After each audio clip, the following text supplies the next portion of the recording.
Teato thinking vid Greek Scorzo.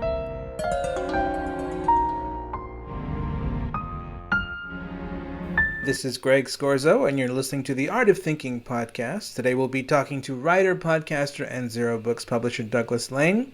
In the first 2 hours of this podcast, we will be discussing the ethos of Zero Books, diet soap media, Douglas Lain's departure from Zero Books, communism, the instability of capitalism, working class revolutions, the problem of mass production, where the social structures undermine free will, incentives as desired technology, a world without wages or profit, the prospects for a working class revolution, and whether capitalism is worse than alternative forms of social organization. So I'm here with Douglas Lain, who is the science fiction author, podcaster of the Diet Soap podcast, as well as Zero Squared, as well as the publisher of Zero Books and a new related publishing platform entitled Diet Soap Media. Diet Soap Media, which we will be discussing as well. So it's really cool to have you on this podcast, however many years later, because as you know, I've been a fan of yours for probably about a good 10 years now. Oh, wow. So I'm going to ask you, just to tell our listeners who may not know, what is Zero Books? How did you get involved in it, and what does it do? Okay. So Zero Books is an imprint, radical left imprint that originally was owned by John Hunt Publishing. It was started in the company John Hunt Publishing. John Hunt had a number of different imprints. Some of them lasted longer than others. One other successful imprint was called Moon Books, or is called Moon Books. So they do an eclectic array of publishing and Christian imprints, pagan imprints, kind of middle of the road, normal politics, but also because of the work of a man named Tariq Goddard and a few other people, including Mark Fisher, although I'm not sure to what degree he was a founder, but they started Zero Books under John Hunt Publishing.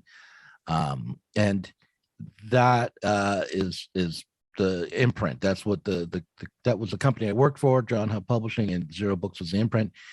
What happened was Tariq Goddard and his group of readers and editors quit John Hunt Publishing in 2014.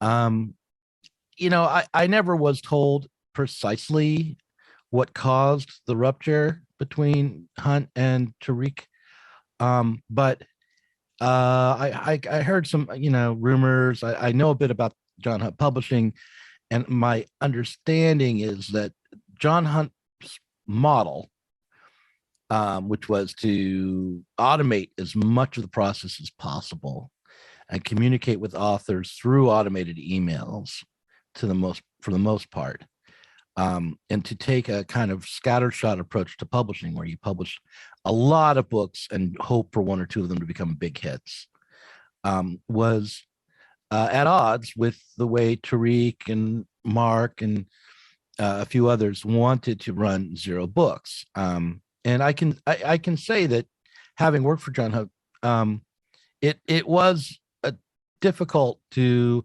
navigate the kind of automated machine-like system that John Hunt had set up, and try to commission works from established authors or up-and-coming authors that needed more attention. And I would say overall, there were too many books that got published while I was there, and too many books and authors didn't get quite enough attention.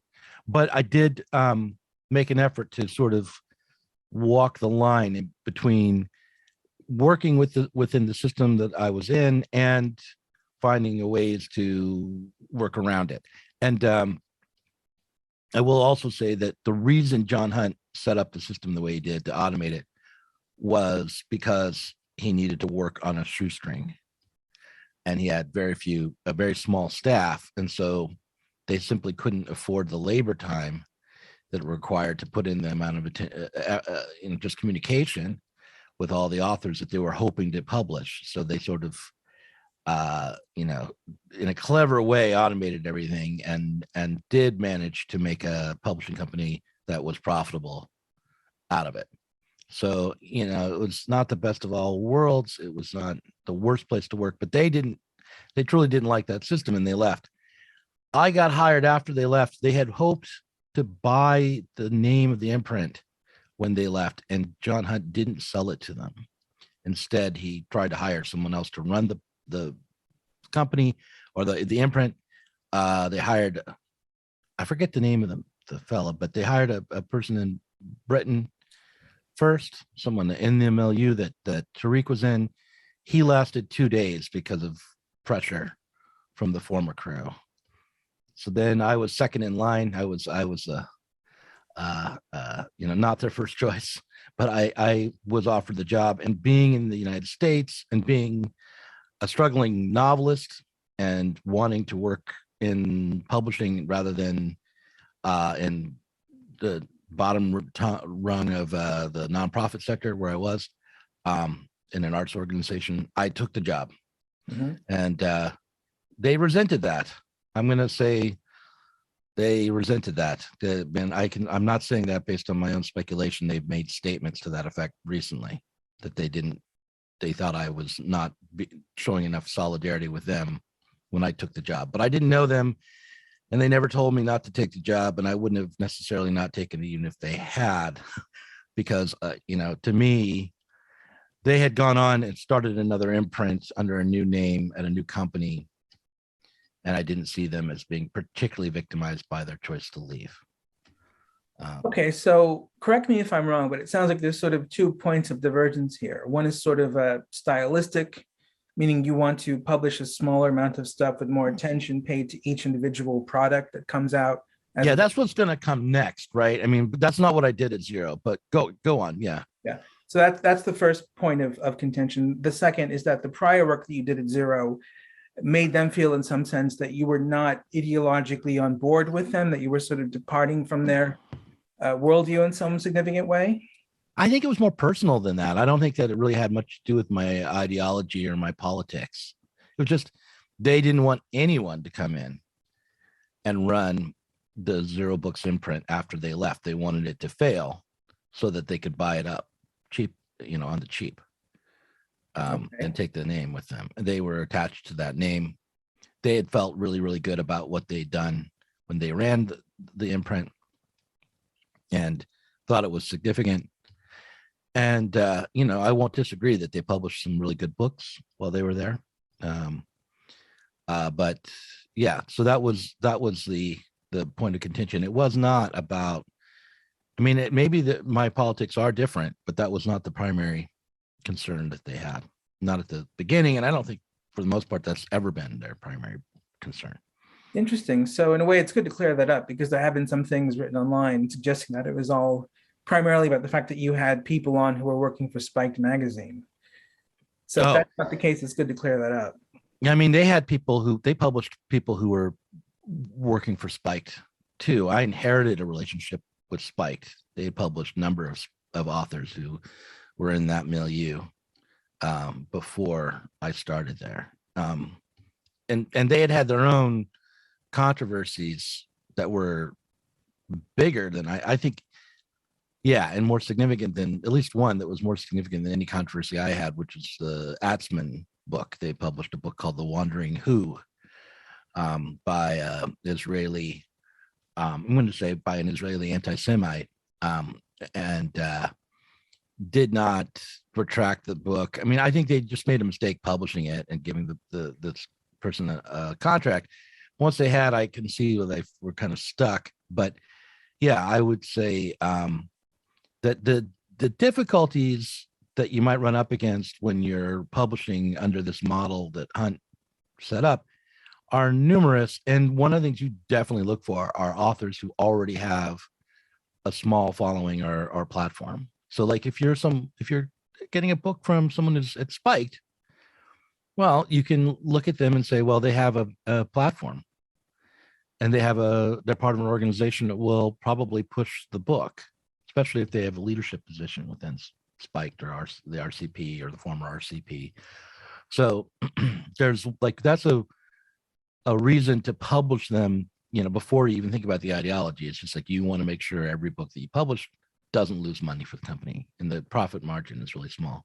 So I'm sure that's why they publish people from Spiked. I publish people from Spiked as well, although I think the people we published from Spiked were different. I mean, some of them were different. Like Angela Nagel, they had never published, and she only wrote once for Spiked, as far as I know. Philip Cunliffe, from Alpha Bunga Bunga, is hardly defined by his relationship with Spiked, but he has written for them as well. Then there's some people who are very much in the thick of it, like Frank Ferruti and James Hartfield, who were very much of that milieu, who we published. And Hartfield was somebody I inherited. He had other books with Zero before I started. So when he submitted again, the first thing that we looked at was his sales record for his other books, and they were good. They were good enough. So why not offer him another book? He's already one of our authors. And also in the early years, John Hunt himself had more of a say over what we published than he did later on. So like he would sound off on and make and let his opinion be known. We could override him, but we were reluctant to very often. So for our listeners, we should probably explain what Spiked Magazine is. Spiked Magazine is the magazine of the British, what was the Revolutionary Communist Party. Yeah.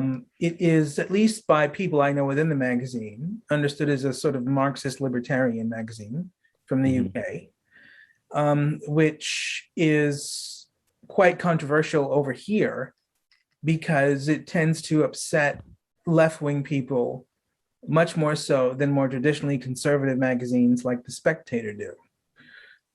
It really, really upsets people, and people call it fascist and all these other kind of negative epithets. I think it's libertarian, isn't it? It's kind of right libertarian now. I wouldn't say it's fascist.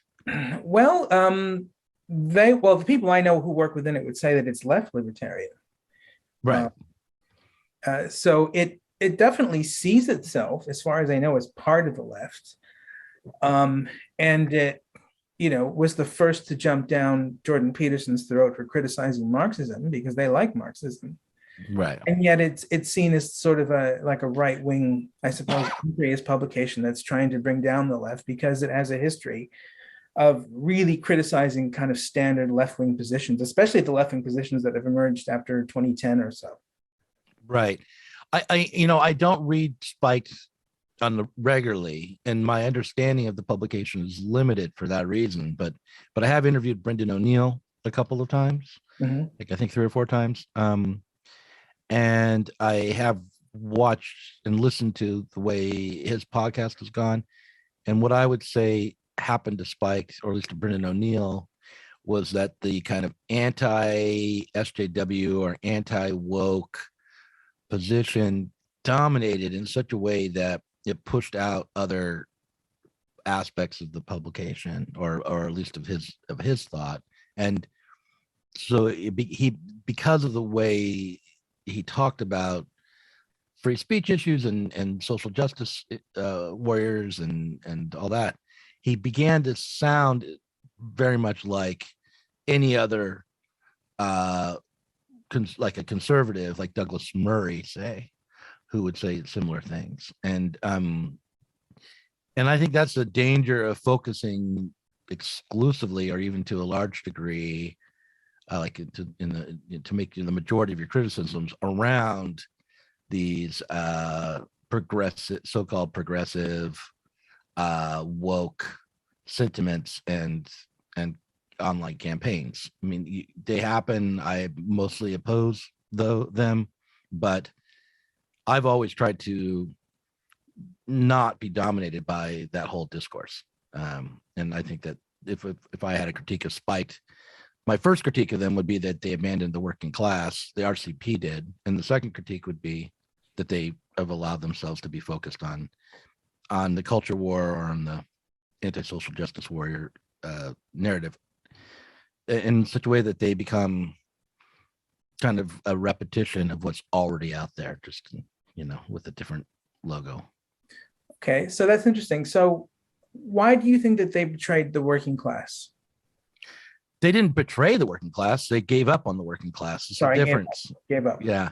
I think they gave up on the working class because of the failure of the Soviet experiment, the collapse of the Soviet Union, and the failures of working around the working class struggle really from 1919 on, but certainly in the 20th century, they just no longer thought, for a variety of reasons, that the labor unions and the working class, organized working class, was a revolutionary class anymore, that they didn't have the political will or organization to mount a revolutionary struggle. Mm-hmm. And, it's hard to argue with that on the level of empirical historical fact.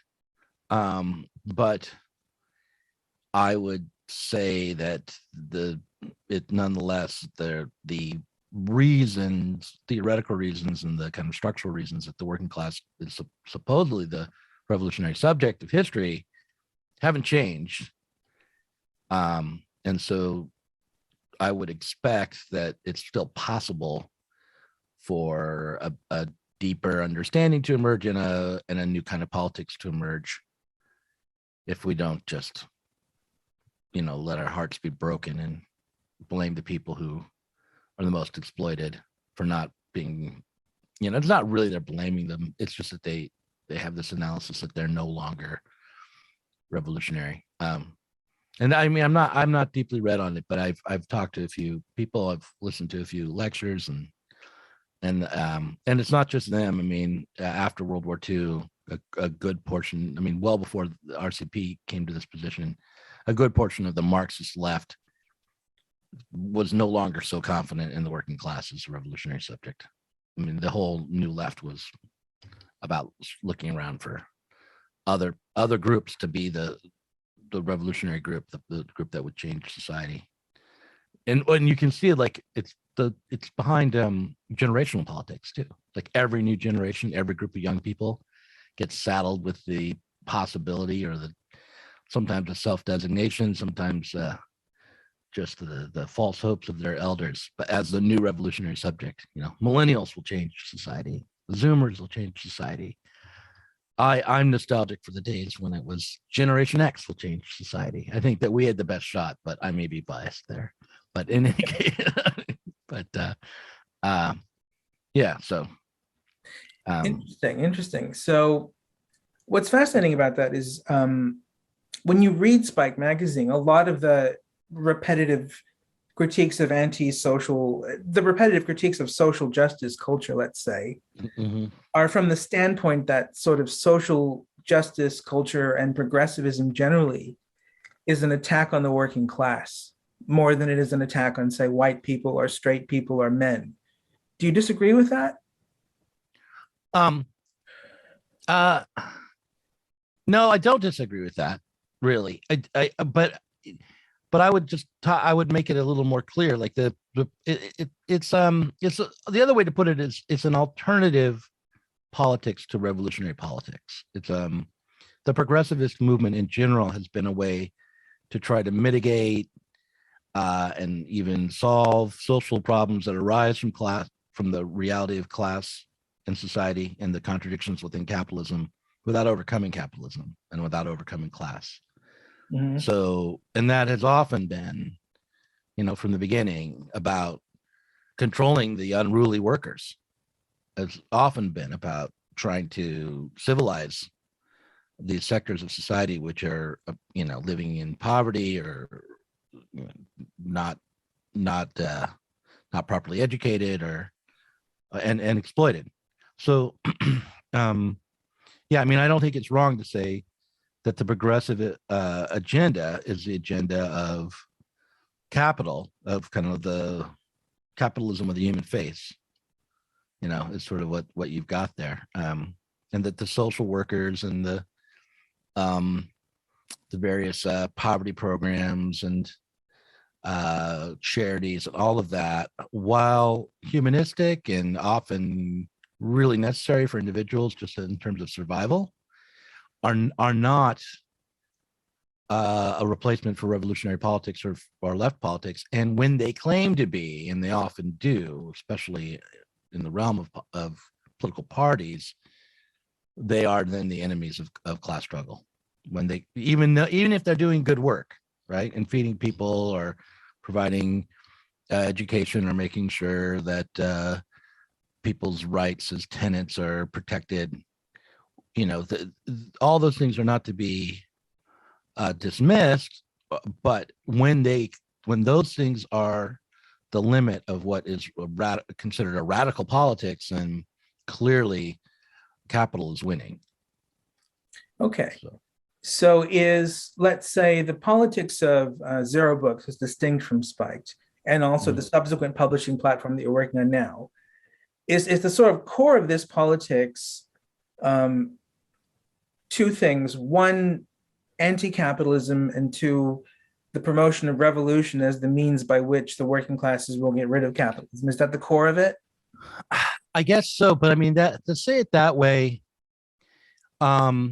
is it's too simple, because like being anti-capitalist has meant so many different things throughout the last, let's say, 40 years, that it doesn't explain very much to say, oh yeah, we're anti-capitalist and revolutionary. I mean, obviously our publishing house and our media company side, the YouTube channel and whatever we do, maybe we're gonna make some films, none of that is gonna cause a revolution.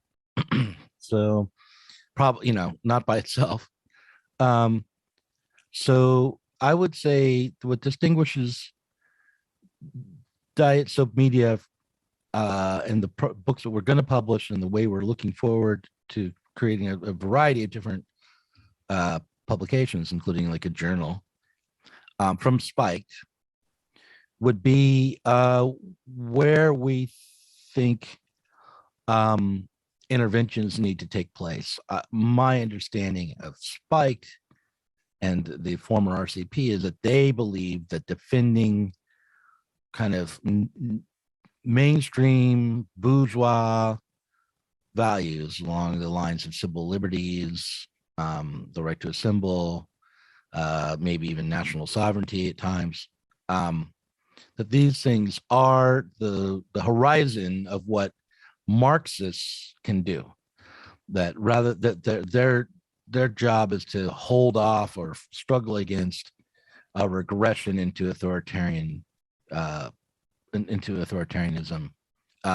run by either a nanny state or like a progressive welfare state, or run by actual authoritarian, like fascist types, or right wing authoritarians. And I think, I would say that they definitely, and for reasons, view the progressive welfare state, kind of left authoritarians, as more of a living threat, of a more vital threat than the supposed fascists.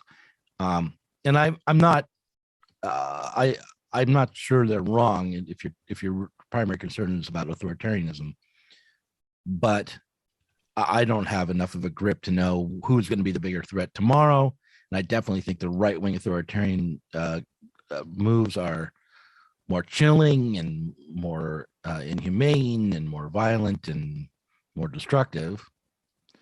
But I mean, by a matter of degrees. But I'm also just more optimistic. I think we have the potential now to make radical transformation and think through how to return to a working class struggle, and that we shouldn't be so quick to abandon the goal of socialism. So it's not just anti-capitalism, but socialism of a Marxist type that I'm most interested in understanding just what that means as part of the project. How would you distinguish Marxist socialism from, say, bog standard socialism? Well, most people in society now think of social democracy and state-run industries and the expansion of the state power as socialism. They would view, like in the United States, creating a healthcare system that is run through the state and provides universal healthcare to everyone. That's socialism. Or making sure that the energy sector or the tech sector is owned by the state. That would be a move towards socialism. And I don't think that way. For me, socialism is about changing the mode of production of society and overcoming class. So you're going to live in I know that a lot of Marxists distinguish between like socialism and communism, and socialism is a transition to communism, but I use socialism and communism as interchangeable. And socialism would be a society in which there was no working class, where the general intellect and free participation and cooperation of the general population was what created the world and reproduced the world, rather than the exploitation of a class of people around their labor and labor time. Okay. So for our listeners, how would you define class? What is class? Class is the class that you're in has to do with your relationship to the productive forces in society. So you're bourgeois if you own what's called the means of production, whether it's a small business or a giant corporation. And you're working class if you work for a living and get paid a wage or salary and provide, and your productive labor, or your work is productive if you produce what's called surplus value through your work. So that's what class is. So you can be born poor and it can be the son of construction workers or miners, but end up being bourgeois because you own, let's say, a small tech company, and then be socially not part of what's called the bourgeoisie now, or be like just have a high school diploma or what have you, and have the wrong kind of accent, but still be bourgeois. And you can come out of the best schools and end up in part of the working class. You can have a family history that goes back to you can be part, trace your lineage back to royalty and still be part of the working class. Mm-hmm. Because it's not about what your inheritance is culturally, but what you actually do in society to produce and reproduce the world. Okay. And whether. And what is surplus labor for our audience? Okay, so that's complicated in a way. So there's from a Marxist perspective, there's real living useful labor, and then there's what's called abstract labor. And abstract labor is derived from looking at the totality of all the work being done, and maybe sector by sector overall, determining like how much time is needed to produce what kinds of commodities. And so so the socially necessary labor time is this abstraction that's used to set up exchanges in the market. So you'll have a price that's not identical to, but a reflection of the amount of time it generally takes to make something. Like, how long does it take to make an iPhone? How much effort and time has been put into making an iPhone on average? That's the socially necessary labor time that it requires to make an iPhone. That's required for that. And the surplus value is the value that the workers produce by making an iPhone that goes beyond the cost of the raw material and their own wages. So it's basically the profit that's had through the production of these iPhones. Now, you can have profit in other ways. Like, in fact, iPhones are a good example of having profit that does not come directly from labor, but comes from rent or the ownership of intellectual property, because iPhones are priced absurdly high based on their branding and marketing. and for a long time, Apple's made the most profits of any phone company, but without selling the majority of the phones. They sell fewer units, but they make more profits. But that's not because of the time put into making the phones or the value of the phones in real terms, but because of the IP, because of the design and the desirability of the iPhone. They can charge a whole lot more in kind of a ridiculous way for these products, and they do. So there's all sorts of ways in which on a case by case level, the capitalist economy does not just function smoothly and obviously through the labor value or the surplus value created by labor. But in the final analysis, it does, and like in its totality, it does. Okay, so why does this surplus value exist in your view? Why does it exist? Yeah. Well, it exists for historical reasons. It exists because over the course of history, we moved away from small scale feudal modes of production to modes of production which were based on mass production and bringing a variety, huge numbers of people together into a process to create goods for the whole of society. And so that's one reason why it's just historically it occurred. But like, what is the function in the economy?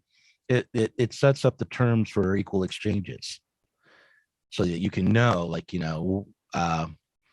what the value of an iPhone is in relationship to, I don't know, carrots or coffee, by tracing it to a third value that is not physical and not actually in the coffee or the iPhone, but has to do with how it was produced. And so that labor value is what sets up the exchanges. Okay. So in your view, is mass production a bad thing? No, mass production isn't a bad thing. It's just, in fact, from a Marxist point of view, the problem of capitalism is that while it sets up mass production, it also sets up crisis. It produces tons of useful goods, consumer items, creates new needs. I mean, which I'm always kind of for, because if you're creating new needs, generally speaking, that means you're exploring new ways of life. You're creating new opportunities. So it does all those things, but then it goes into crisis and shuts that down, and it requires a mass of people to be in poverty. So it does, on the one hand, it creates massive amounts of cheap goods. On the other hand, it often enough will be completely irrational on how it distributes those goods, and even end up destroying them because of its own contradictions and going to a crisis. Like at the beginning of the pandemic, you had people like just pouring milk down the drain in order to increase the price of milk, in order to be able to stave off losing profits by having the milk price be too cheap. So it was actually more profitable to pour the milk down the drain. That's the problem of capitalism. It's not the creation of all that milk. It's the irrationality of how it's distributed and how it's valued. Okay. Then what would be some examples of the crises that are caused by capitalism, which disrupts the efficiency of mass production? Well, I mean, the two that I can think of most recently would be, like the crisis, where because of declining rate of profit, so profitability was down, and the overvaluation of financial capital, and especially in terms of mortgages, and then the bubble bursting there, you had, a massive amounts of, again, huge acres of cars or sweaters or consumer goods of all kind that were just kind of warehoused because they weren't going to be purchased. No one wanted to put them up for sale. The industries that it's small scale merchants that might be responsible for that distribution were going under, and it arrived as a financial crisis, but it was an overall crisis in capitalism. Or like in Greece, you had I remember Yanis Varoufakis talked about, he had a best-selling book come out, sold like millions of copies or something, at least hundreds of thousands of copies. But he never got any money for it because the bookstores and the distributors and the publishers ultimately of the book all went bankrupt, despite the sale of his books, despite how successful his book was. Overall, the economic crisis made it impossible for normal transactions to occur, and even a success couldn't be realized. So do these crises in your mind primarily have to do with problems with pricing, with shortages and surpluses?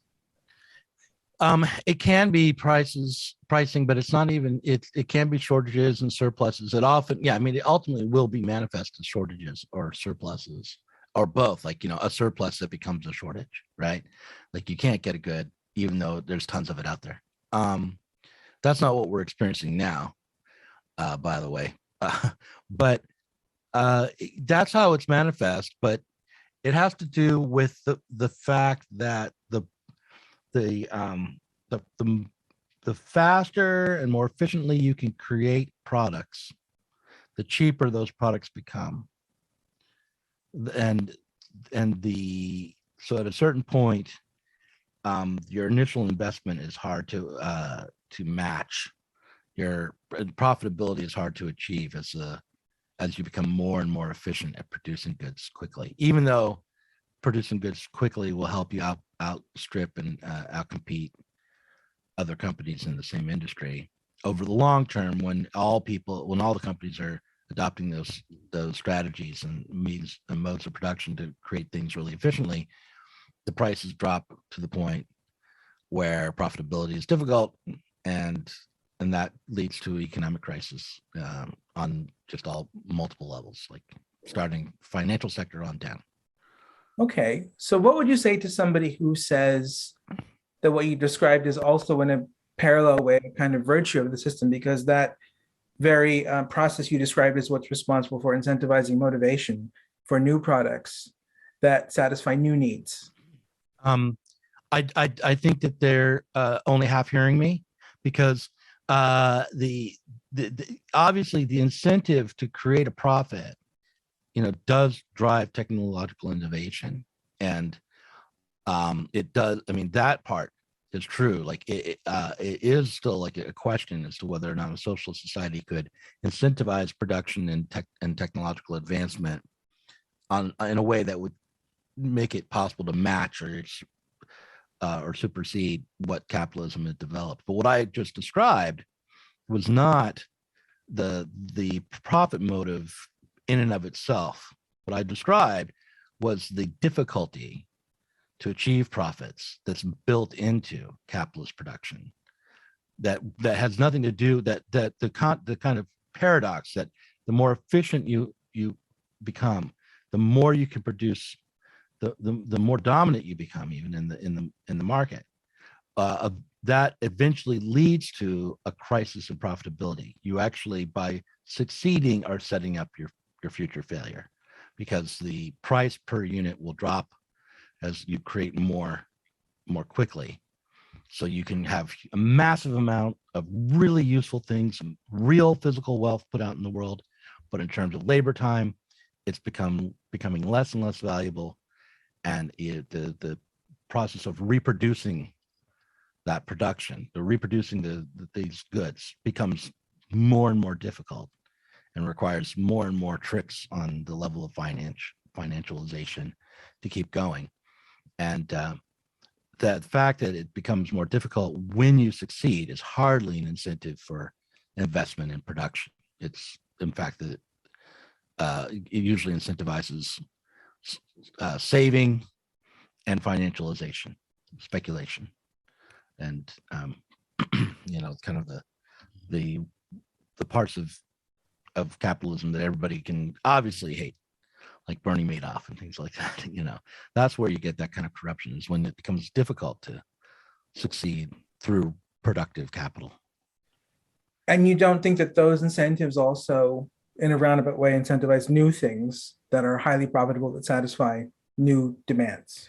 I do think they do, but I don't think that when you incentivize production of new things, that the efficiency problem and the tendency for rate of profit to decline is overcome. Like, I do definitely think that you can open up new markets, you can produce new things, but there are certain segments of the economy that are going to not be innovated out of, like production of just like say food stuff, and also the baseline efficiency of production in general, the reduction in labor time that it requires to make things in general is going to hold. In fact, the more it holds, the more quickly you can innovate. So, and when it holds, that means profitability is going to decline. Okay, so profitability here is an interesting philosophical concept, because we might mean by profitability something having to do with social need for a product, or we might mean profitability in a way where it has nothing to do with what anybody needs. It's just sort of like an emergent property of social interaction. I don't mean either of those things. In order for something to be profitable, it has to be a social need.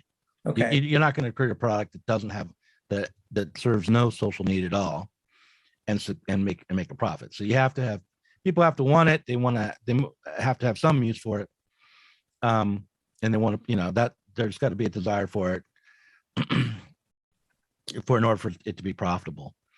But I will also say that something that is highly sought after and really useful can end up not being profitable. Mm-hmm. And not because not enough people buy it, but because the initial investment in production is more expensive than what you get in return for selling it, especially when the production of it is so efficiently done. Mm-hmm. Like, I mean, a good example is like, imagine that, I mean, the intellectual property has always played a role in publishing, but imagine that in the past, someone would write a book and then you would print it on paper and you'd sell it, and what you would pay for, and this isn't the case, right? But what you would pay for was the labor time it took to do the printing, to cut down the trees, to make the paper, to do the printing, to bind it, Right. put it out in the market. Imagine that was always what you were paying for. And then the internet comes along, and so the amount of labor that's required to reproduce a book effectively falls down to zero. Mm-hmm. So now you can produce tons of, an infinite number of books, and people and there could be billions of people who want to read the books, Mm-hmm. but we're getting a profit on those books without the intervention of the state and the imposition of property rights and the collection of rent. Without those things, then it becomes impossible, because there's no labor time to set up the exchange. You can't exploit labor to reap a profit under those conditions. If we had full automation of the useful things we needed without workers, again, you would have a system where there was no value being produced, even though there was, in terms of economic value, but there's huge use values will be produced. We might be able to go to the stars, Mm-hmm. but we wouldn't be able to make a profit, which means that we would just need to figure out a system that wouldn't require profit making in order to motivate our productive activity. Okay, so this is an interesting example you bring up of the ability of everyone to do a book, coinciding with a state of the market where it's actually suddenly really, really difficult to make a profit off of those books because everyone can do one. It's not just that everyone can do one, it's that even if only a few people can really write books that people want to read, it's a matter of reproducing the book and through labor. I mean, originally I said someone writes a book, but the price of it was the price of the labor that it took to put in the typesetting, to print to create the paper, to print the book, to bind the book, to drive it out to the bookstore. All that labor would be what would create the value of the book, not the original author, right? And so now you take all that labor out of the equation and you just have someone write a book, and then it gets reproduced electronically almost without any work being done in terms of reproducing the work. And, then you don't have profitability without the imposition of intellectual property rights and rent, without the state. This sounds kind of analogous also to the situation musicians are in, because without without record labels, they can put out a record on their website and put it on Spotify, and everybody can hear it for free. But the musician still has to find some other way to make a profit. Whereas in the olden days, with the old distribution mechanisms, the record sales were giving the musicians the profits, or at least Yeah, I mean, this is what Patreon's doing, right? Is coming in and helping small independent creators impose property rights on their work and collect rents from people who want to listen to them. Mm-hmm. So I don't know how many musicians are on Patreon, but that's the Substack model, the Patreon model. That's there's got to be a couple other of these kinds of platforms. It's amazing that there are so few, actually, but yeah, that's what it's about, is letting these small scale creators impose their property rights in order to make a living. Okay. Otherwise they wouldn't be able to. So what would you say to somebody who says this isn't an example of the dead end of profitability for artists and musicians and writers in this new internet market? This is a stage in the transformation of how profitability for those products work. What would you say to that? Well, look, I mean, if you're talking about artists, writers, musicians, that kind of thing, I don't know. They might be right. Because like I said, when I gave my example of printing books, it's never been the case that the value in a book has really been primarily about the labor that went into producing a book. It's always included the imposition of rents and property rights. So I would say it's possible that platforms like Patreon and others will hold on, and that our culture will continue to be produced, and that some artists will continue to make a living. I mean, I am sort of an example of someone who's managed to do that, right? Right now, just barely, but in the past, more so. Kind of, with the help of a relationship with a company that didn't turn out to be perfect. But yeah, so I mean, I'm not sure that you're wrong in terms of like short-term thinking around the role of the artist in today's digital capitalist society. But I do think that the problem of the lack of profitability that arises regularly within capitalism, while it may not lead to a terminal crisis, there's the debate within Marxism as to whether or not there gets to be a point where capitalism overall, it just cannot reproduce itself, and system failure occurs, basically, or whether or not it will always reboot. I tend to think it might always reboot. That it will always rise phoenix from its own ashes. Like the World War II and the Depression seems to indicate that that's what would happen. So if it's true that even capitalism will survive these crises and it won't be wiped out, and there's not going to be a terminal crisis, nonetheless, the human costs of these crises, just looking back again to World War II, are so tremendous, and the amount of conflict between nations is so off the scale, and the level of potential violence and destruction that we've developed in response to to these contradictions, to the ways that the nations and people are set against each other by I think poverty and want and the unnecessary kind of struggles, would, I think, point to the necessity to develop a better system, regardless of whether or not it could ultimately be sustainable, on the backs of human misery. We don't require that much. I don't think that misery is justified. I believe we could do better. Okay. So a lot of these criticisms of capitalism that you're giving are interesting, um, because I'm curious what would someone say in response who wants to defend the capitalist system? They might say something like this. They might say, it's true, like you are pointing out realistic possible failures of the system. You are pointing out genuine human costs of the capitalist system. But how is what you're saying not going to be even worse if we talk about alternative systems? Well, How, I mean, before we can decide that, we have to, like, first of all, talk about alternative systems. We haven't talked about any yet. All I've done is critique capitalism, right? okay. So that would be my first answers. Yeah, no, that's a good question. I mean, and it's not as though, I think one of the problems with the left, and it's not just been, the contemporary left, but for a long time, there's sort of been this feeling like, well, if we get rid of capitalism, then we'll return to something. We'll return to a state of natural communistic, altruistic communalism, or like we'll return to uh, our true selves. We'll find a kind of society that isn't going to be wrought with contradiction. I don't believe that.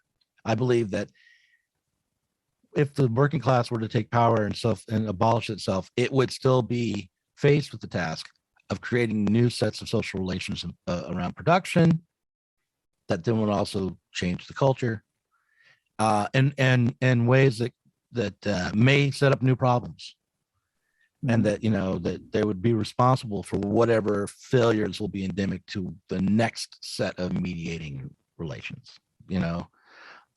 So you have to think those things through as best you can, and set up a political system and a kind of culture where, when these problems emerge, you don't get trapped in a kind of conservative, superstitious mode where whatever is in the world is what always has been, and you can't question the foundation of our social structures. That Okay. you have to have that kind of freedom be endemic to socialism. Do you worry that a lot of these criticisms that you're giving towards capitalism with regards pricing problems, future instability crises, that those are sort of going to be in any society that does mass production? That mass production just creates those things by its very nature? I don't think so, but I mean, I think that to demonstrate why, I think you'd have to demonstrate what it was about mass production that would set those things up. I think that to say that assumes that the kind of labor time that is so important under capitalist relations in a class society, is you're naturalizing that into just mass production itself, and I don't think you can do that. I think the better question would be, how are we going to organize communities and our own, basically, how are we going to organize industry, whether it's automated or run by people, so that it continues to be very productive on a new basis? What's going to stop people from kind of drifting away from these industrial projects, which are at the moment the kind of dehumanizing and not particularly fun to participate in? And also, how are we going to get to a new mode of production without a major economic crisis in the interim? Like how one day we're going to go to work for a wage, and the next day we're going to what? So we have a strike, have a factory occupation, have set up workers' councils to do new coordination. It becomes a very difficult transition, and just the logistics of it are difficult. And then you add in the political struggles and the way that at that point all sorts of cultural issues emerge, and the kind of and the power struggles that are going to occur. That all of that becomes a real issue. So what I like to talk about is the economic side and the kind of built-in contradictions to capitalism and how it's failing on its own terms first, because then I'm stepping around this sort of politics of resentment and the politics of and also the politics of emancipation because there is a class of people who want to be emancipated and who desire to live better lives and to be free and to be responsible for their lives and history in a way that they have not been allowed to be. So I step around all that and talk about it in a sort of technical problem, like for two reasons. The first one is because that technical problem has been largely misunderstood or ignored, and with too much emphasis placed on the kind of cultural identity of being working class, or the resentment that builds up, or even the struggle for emancipation is sort of recast as a struggle for equality.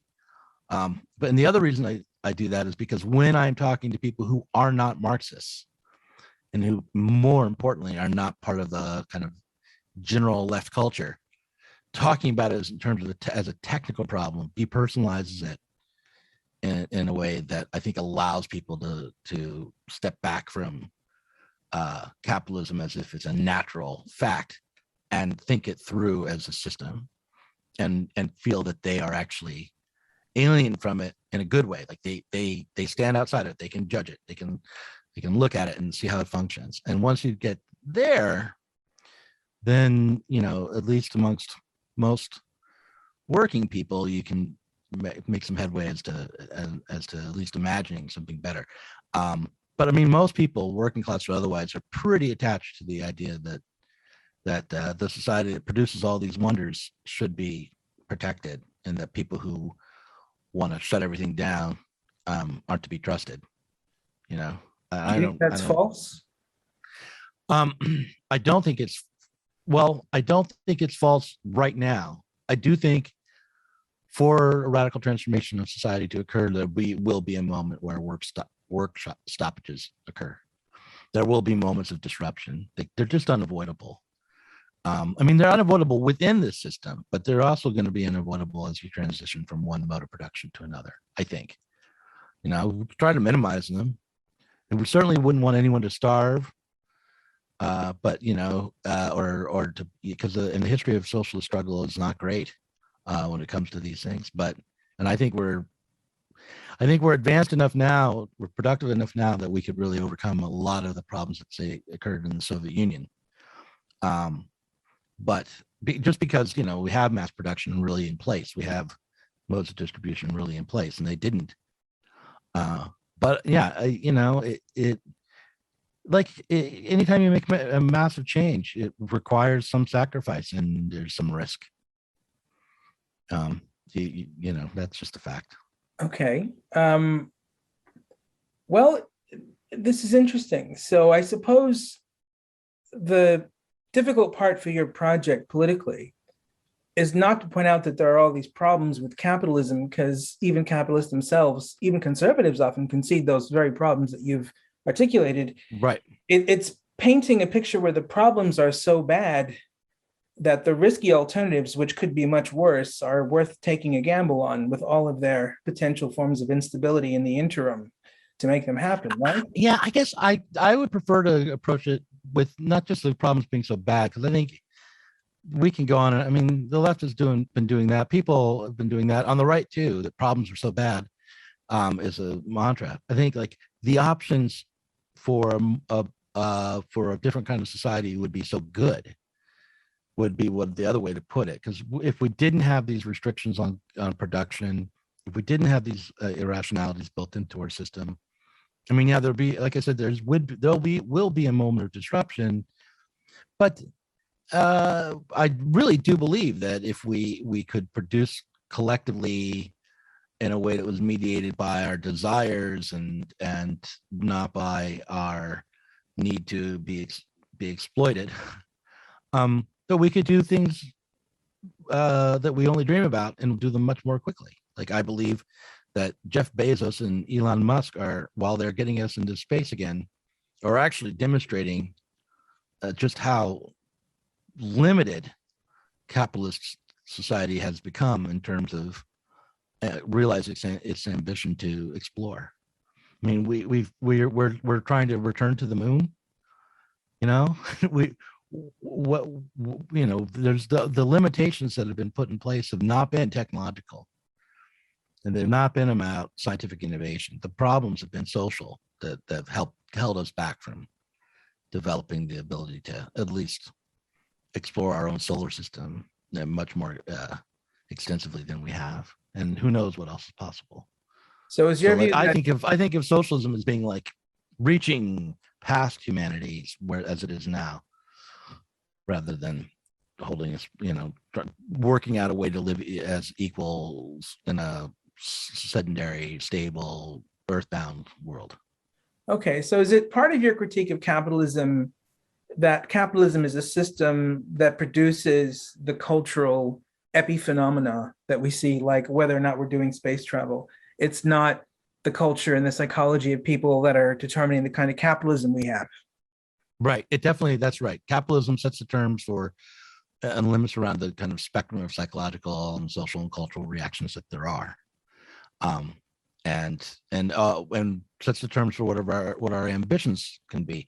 I think actually the capitalist system has created a people with greater ambitions than we've ever seen before.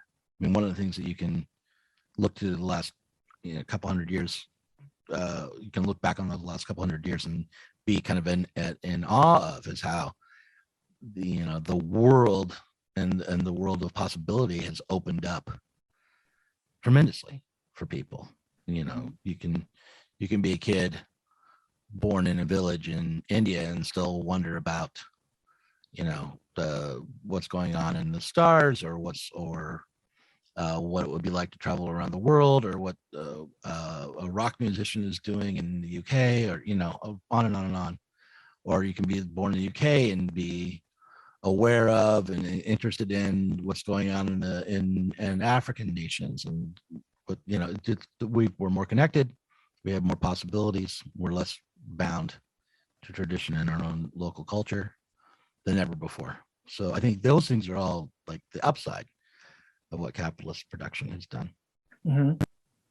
So what would you say to somebody who says that your socialist views are actually determined by capitalism too? I would say they're absolutely right. Yeah, absolutely right. Yeah, like the only hope to get to socialism is one way or another through the production of through capitalist relations. We wouldn't be on the road to socialism if it hadn't been for the collectivization of labor and the breaking down of old ethnic and traditional ways of life, and the bourgeois revolutions of the 19th century set the stage for capitalist relations in the 20th as we know them. But socialist revolutionaries today should feel a kinship to the bourgeois revolutionaries of the past.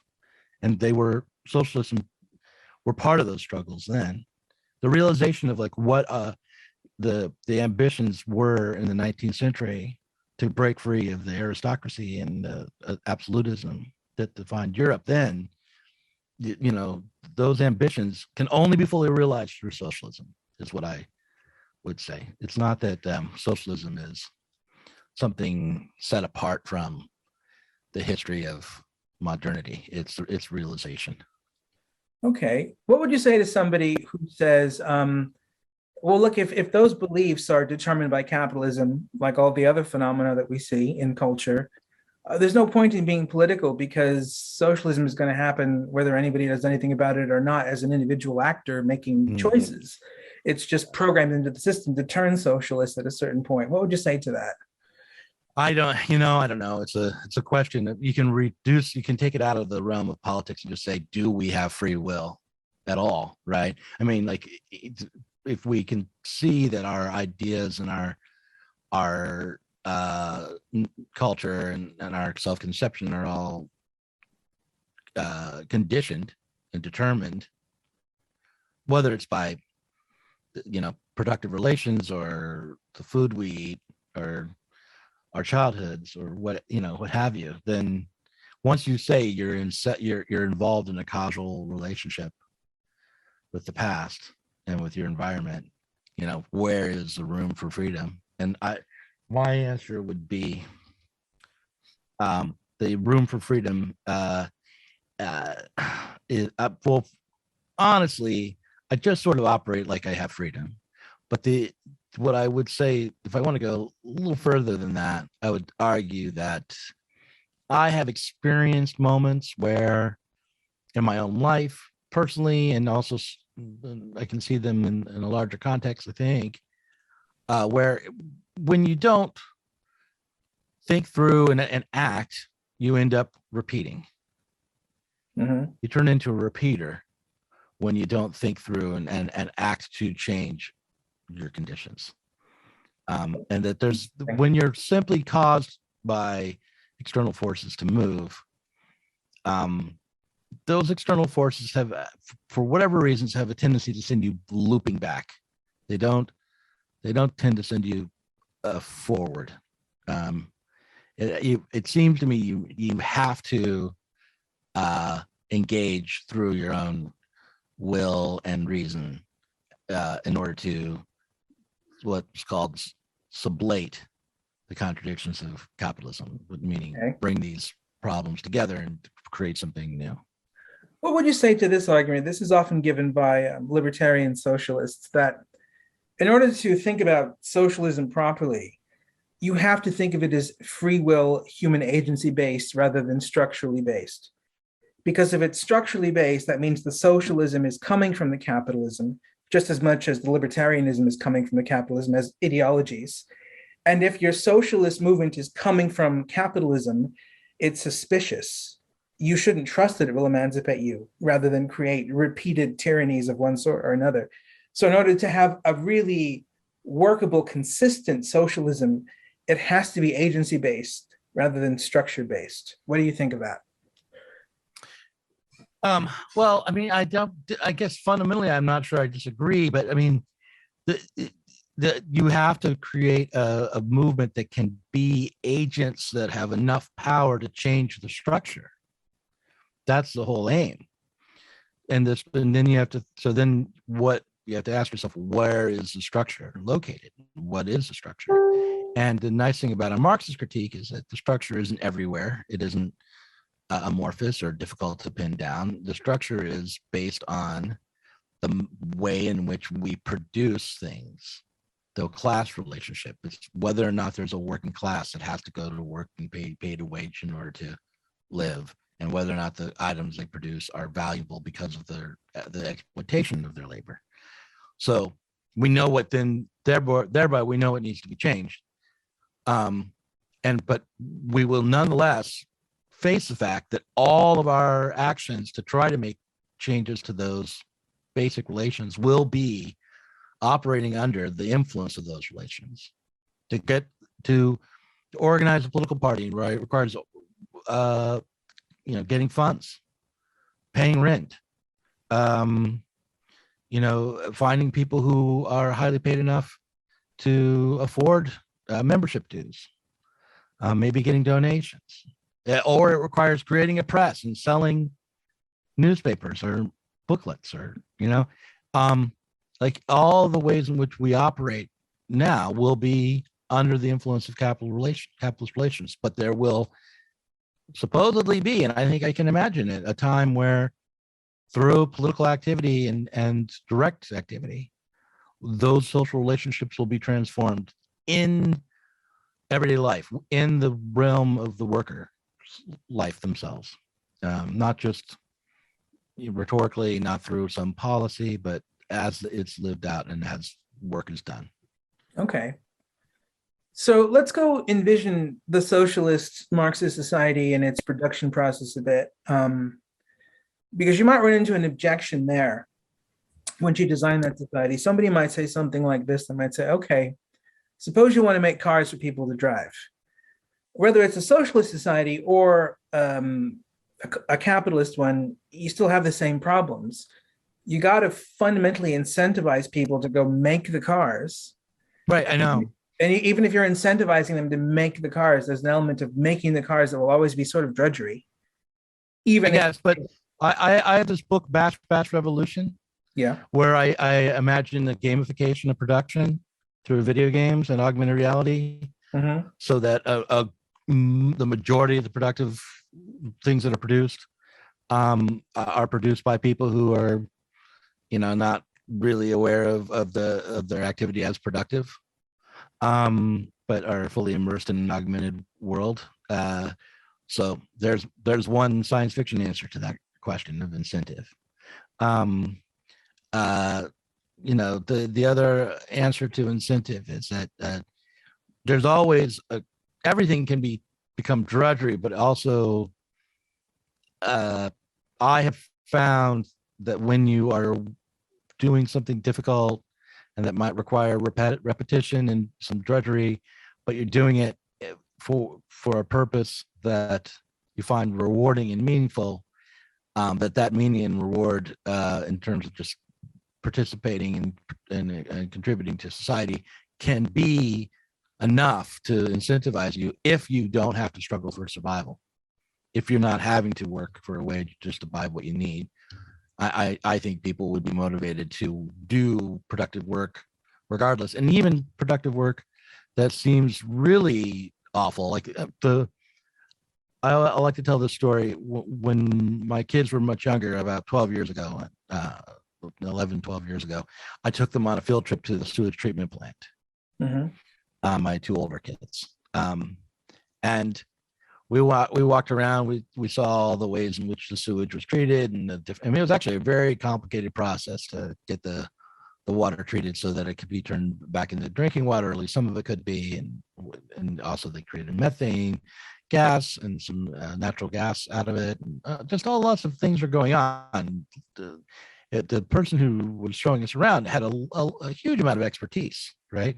Mm-hmm. And I would say that of all the workers that I'd ever dealt with up to that point, and I was a worker myself at that point, I was working in a Comcast call center, he was the most satisfied. He was the happiest worker I'd ever met, which is a sewage treatment plant worker, because he knew two things. One, that what he did was difficult and required skill, and that he was proud to have, and two, that it had a massively important social effect to treat the water and keep it clean and not have people drinking sewage was really significant and important. So he knew that what he did was socially useful, was it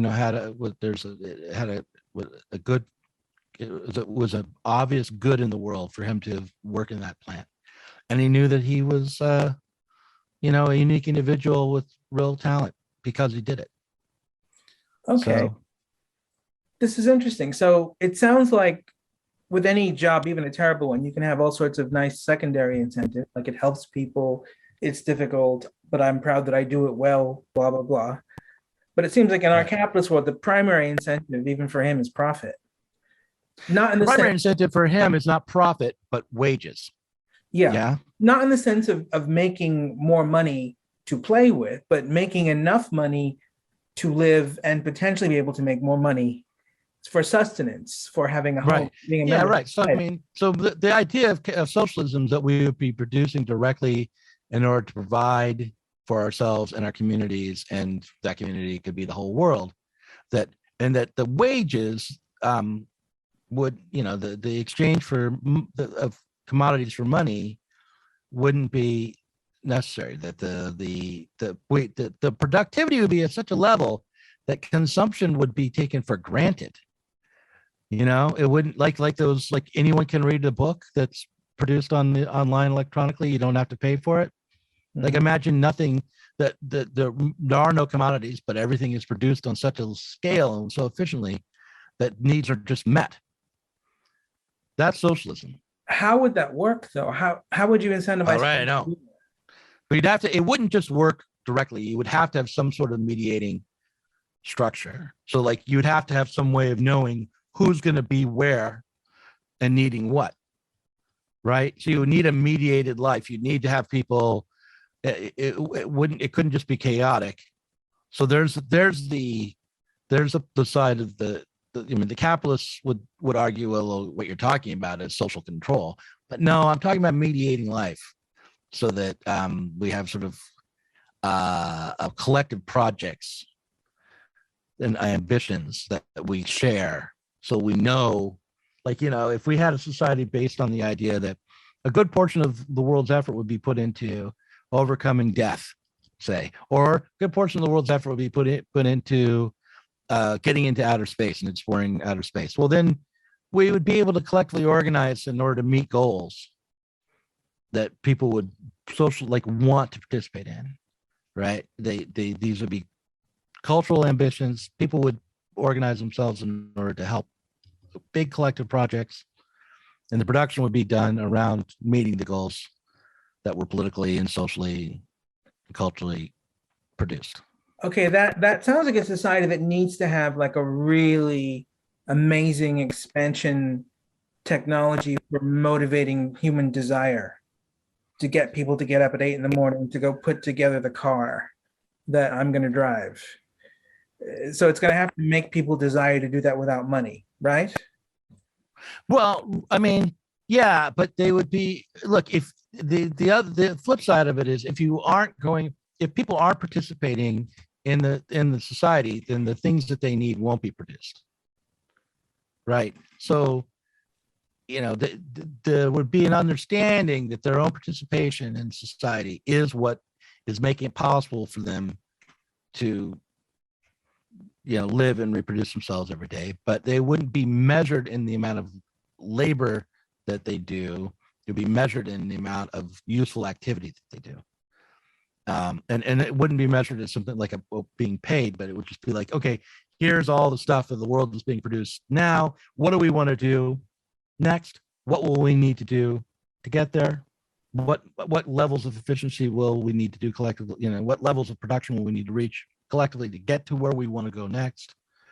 And you won't have uniform participation, but if you have enough participation in collective agreement, you could get to amazing places. But the thing about capitalism is it is already a massive productive effort based on collective agreement, based on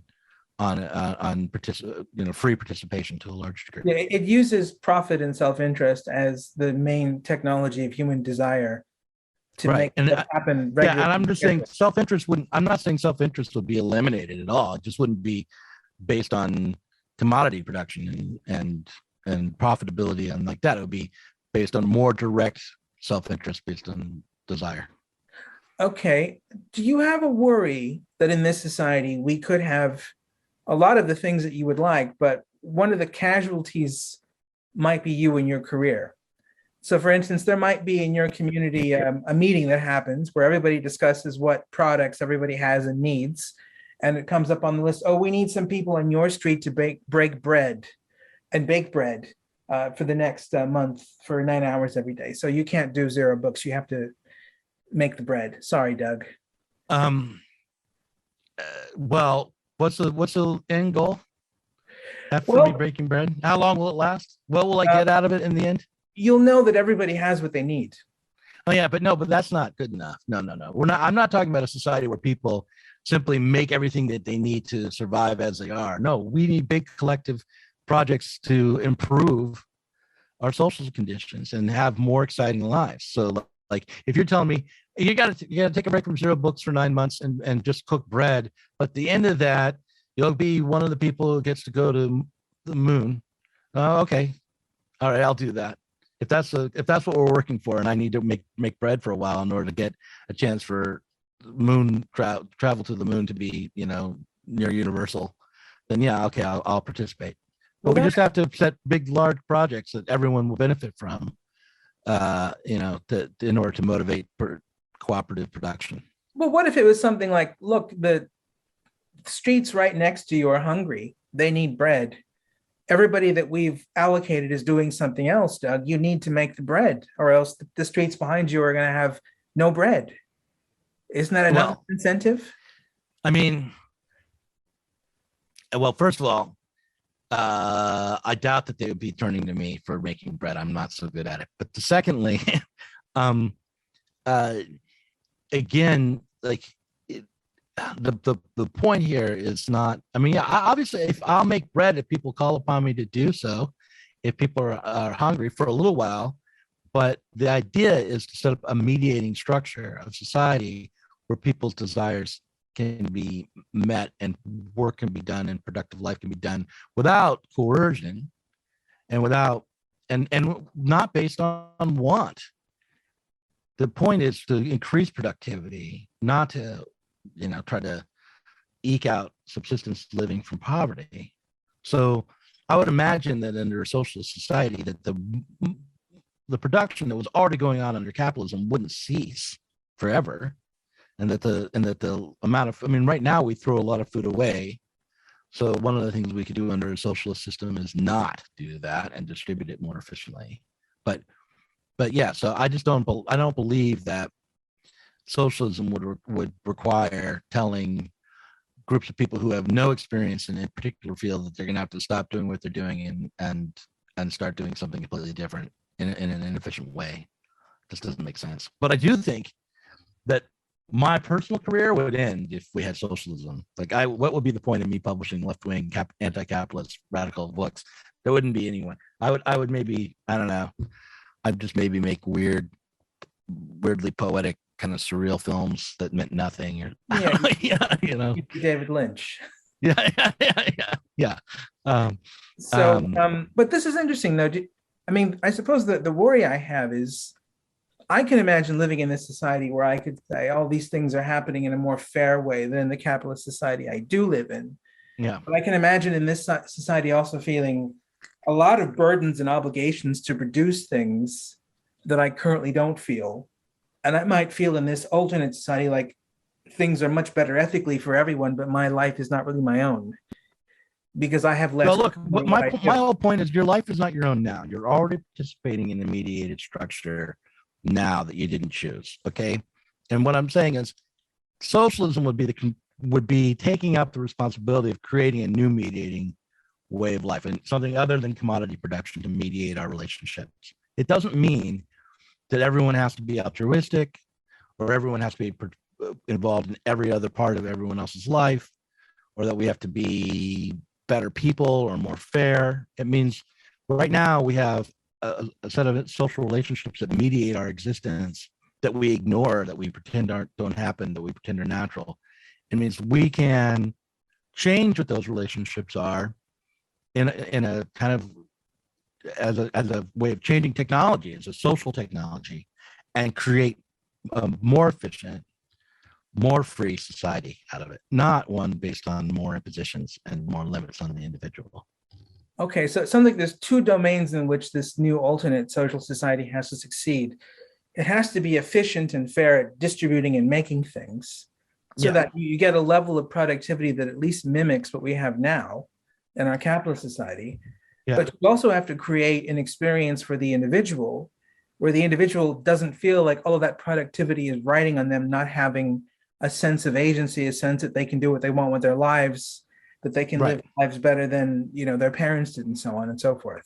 Right. Yep. And that second project seems like the more difficult one than the first one. I don't know. I think the first one's more difficult than the second. I think if you tackle the first one, you get the second. If you can change, if you can escape the class society around class nature of production, that would mean that people were more directly involved in setting up the structures and in the politics and the cultural meaning of their own lives. Also, do you worry that even in a social society which gets rid of expressions of wage or expressions of labor and capital dynamics, maybe even gets rid of money, you're still bringing in profit of a different sort through the back door? Like you talked about making bread in exchange for being able to go to the moon. Isn't that just a different version of money with all of the same problems? I don't think it is. No, I think it's I don't think that the bread and the moon trip are equivalents. It's just that it's like, you have to do certain things together cooperatively to get to certain ends together. So like, if you want to go on the trip, you're gonna, if you want to go for a walk, you have to wear your coat. If you want to go to the park, you have to, things require sacrifice. If you want to get if you want to get up early tomorrow and go to the zoo, well, you have to go to sleep now. That's not asking for, I'm not being exploited. It's not an equal exchange. It's not a matter of profit. It's just a matter of benefit. There's a difference. Okay. But isn't it still sort of smuggling in a capitalist assumption, which is you can't force Doug to make bread for the greater good. You have to give Doug something he wants to make him do the bread making. Isn't that just capitalism all over again? I would say that no. Well, first of all, that's the ideology or kind of the myth of capitalism, that you can't force people to do things. Of course, people are forced to do things all the time under capitalism. For just if you don't go to work, you won't get a wage, you won't survive. So that's a level of coercion. But also, even beyond that, you've got people who are truly in onerous. I mean, I don't know the numbers, but a lot of people who are living in near slave-like conditions right now throughout the world, doing intense labor for very little reward, and that's capitalism. So no, I think socialism is saying, yeah, we will give you a way to participate in society and make your productive work into something rewarding and meaningful for you, as well as for the whole society and your community. That's not capitalist. That's the realization of bourgeois values. That's a realization of the Enlightenment. It's a realization of humanistic values, but not capitalism. Capitalism is a perversion of that, of basing it on the class society, which is the unfreedom. But in this hypothetical society, aren't we doing something which is at least very similar to what we do now, which is we're using desire technology to incentivize you to do something you would not otherwise do? Instead I'm fine with that. Instead of giving you money, we're giving you the trip to the moon, but it's still right. Yeah, no, I'm fine with the idea that we are incentivized by our desires. I mean, how else would we be incentivized? By somebody else's desires, by the things we don't want? I mean, yeah, I'm fine with offering people personal satisfaction and the being driven by their desires, even if those desires, I can get complicated and psychological and like Lacanian or whatever about how desire is structured. But putting that aside, like even if those desires change and we only half know what we desire, I'm fine with all of that being the foundation of our productive life. What I don't like is the commodity production and the economic side of life being naturalized, and especially, as I said at the beginning, given how unstable it makes things and given how much human suffering and inequality has to exist for those categories to operate. Yeah. That's interesting. So I was thinking about desire technology and how it would function in this alternate society where wages don't play the same role as sort of satisfying people's desires. It's really difficult to try and barter with people using things other than money in a way which is efficient. This is another problem.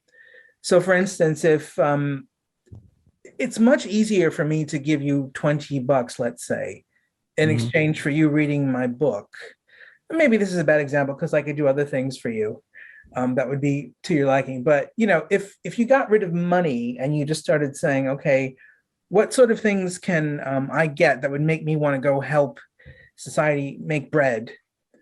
That's a really difficult question for society to answer because it's going to be different for everybody. For some people, it might be the trip to the moon.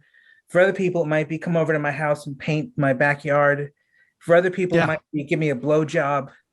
Money makes I think for a lot of people, easier. it might be that last one, Yeah. Well, look, that's what my novel is sort of about, is thinking about how a system could be put forward that would mediate people's desires in order to lead them into productive cooperative activity, and have it be diverse enough to meet the majority of the population's different needs and desires and work.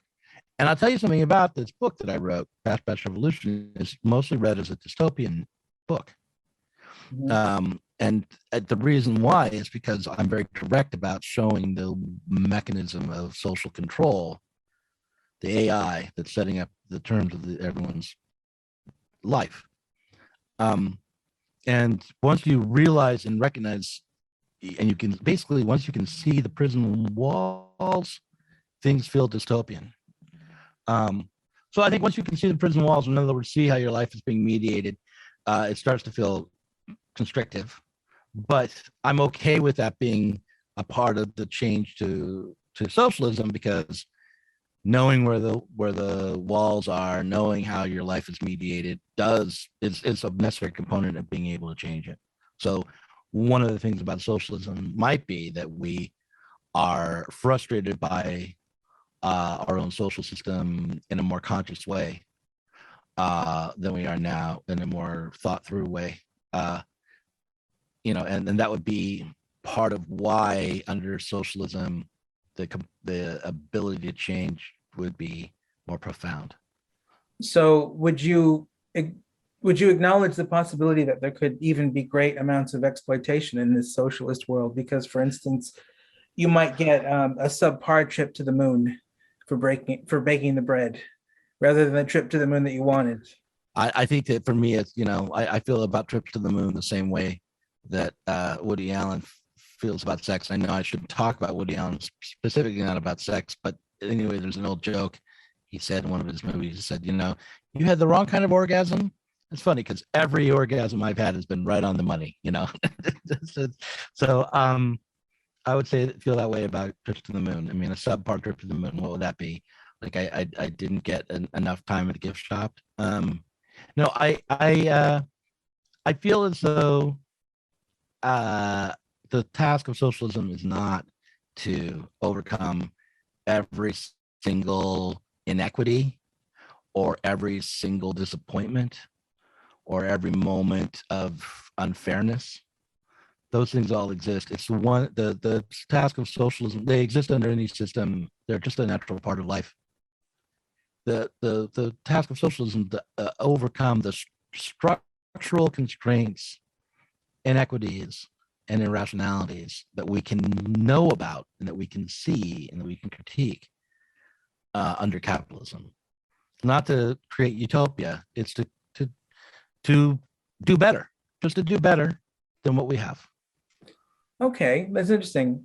What would you say to somebody who says, I'm all for doing better, I'm all for making capitalism more humane, but why is it so terrible to warrant getting rid of not just its bad things, but all of its things, including its good things too, for this system that we can't even articulate what it is exactly, except in a vague way? Well, I mean, we can articulate it, and we could articulate it more, but I'm also not saying that we have to get rid of everything about capitalism. I think I made it very explicit that the technologies and the mass production and the advancements that capitalism has created would not be thrown aside under a socialist world. The mass communication, the internationalism, the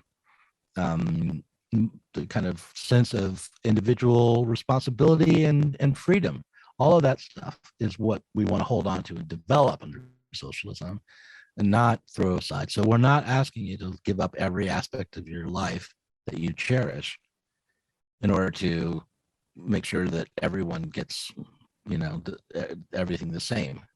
That's not what socialism is about. It's about taking the risk of changing our fundamental system, our fundamental relationships, so that we can do all of this even better and provide more for the world and for each other than we currently do.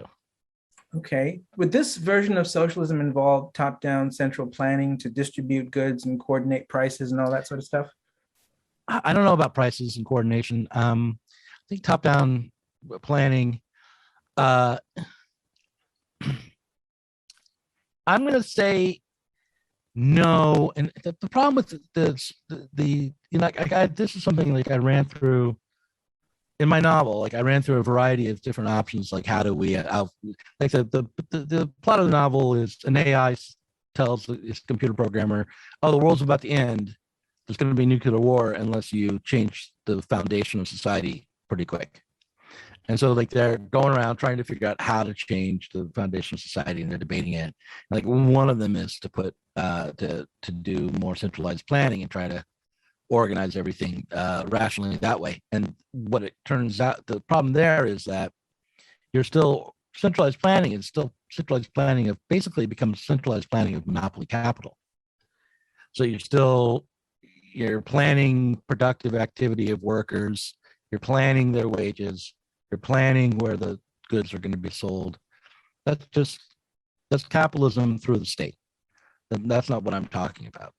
I'm talking about altering the way work is done and with what aim work is done, and not merely, who has the power to own the means of production and who gets to control the working class. No, the working class gets to control itself, and its first act is to abolish itself.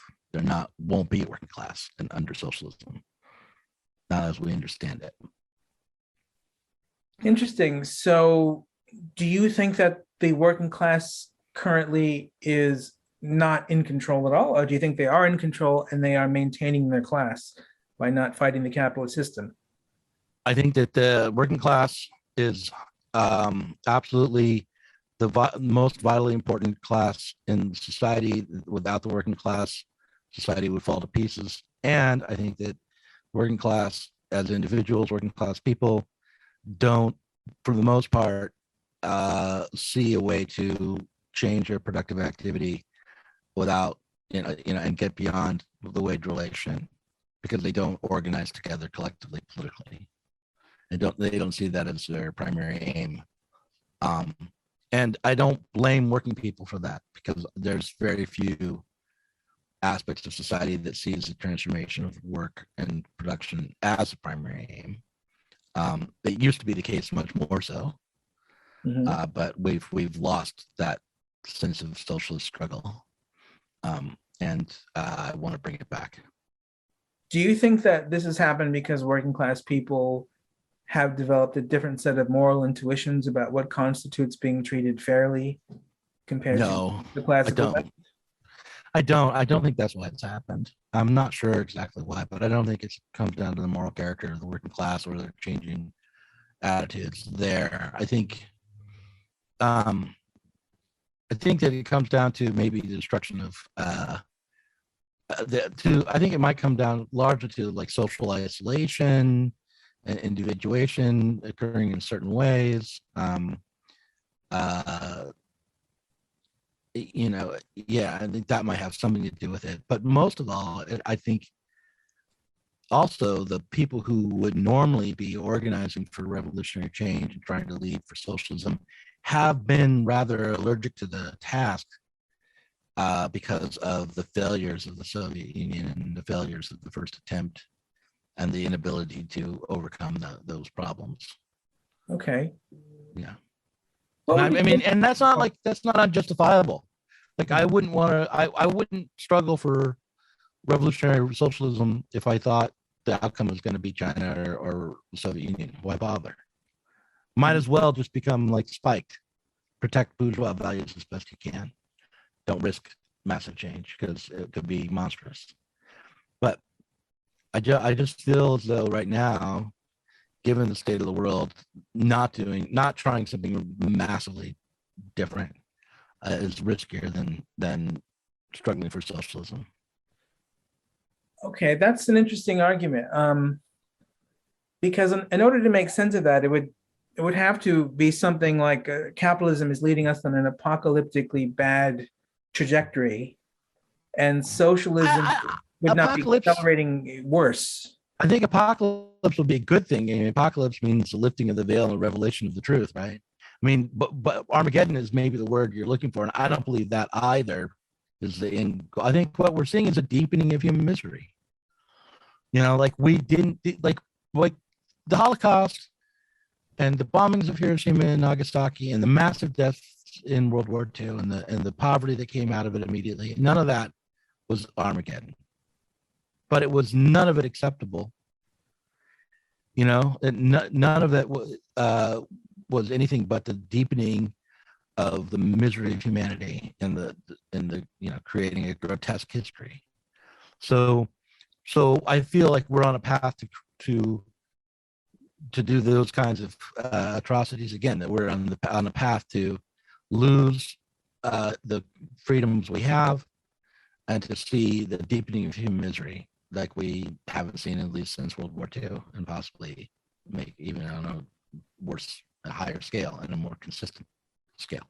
But I see like the future of Children of Men in that movie like as a possibility if we Okay. don't change the fundamentals of our social relations. I think the contradictions in capitalism are intensifying all the time.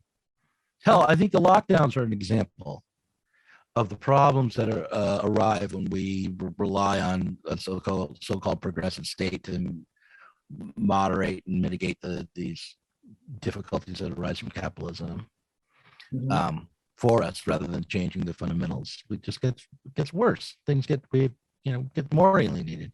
Our freedom is constrained. The battles between people become more absurd. Okay. I suppose what I'm curious about is, how much do you value things like peace and prosperity? I value, personally in my own life, I value peace and prosperity a great deal. And I think that in general, I think prosperity, especially, and peace too, like, we can't have real prosperity without fundamentally a pretty profound level of peace.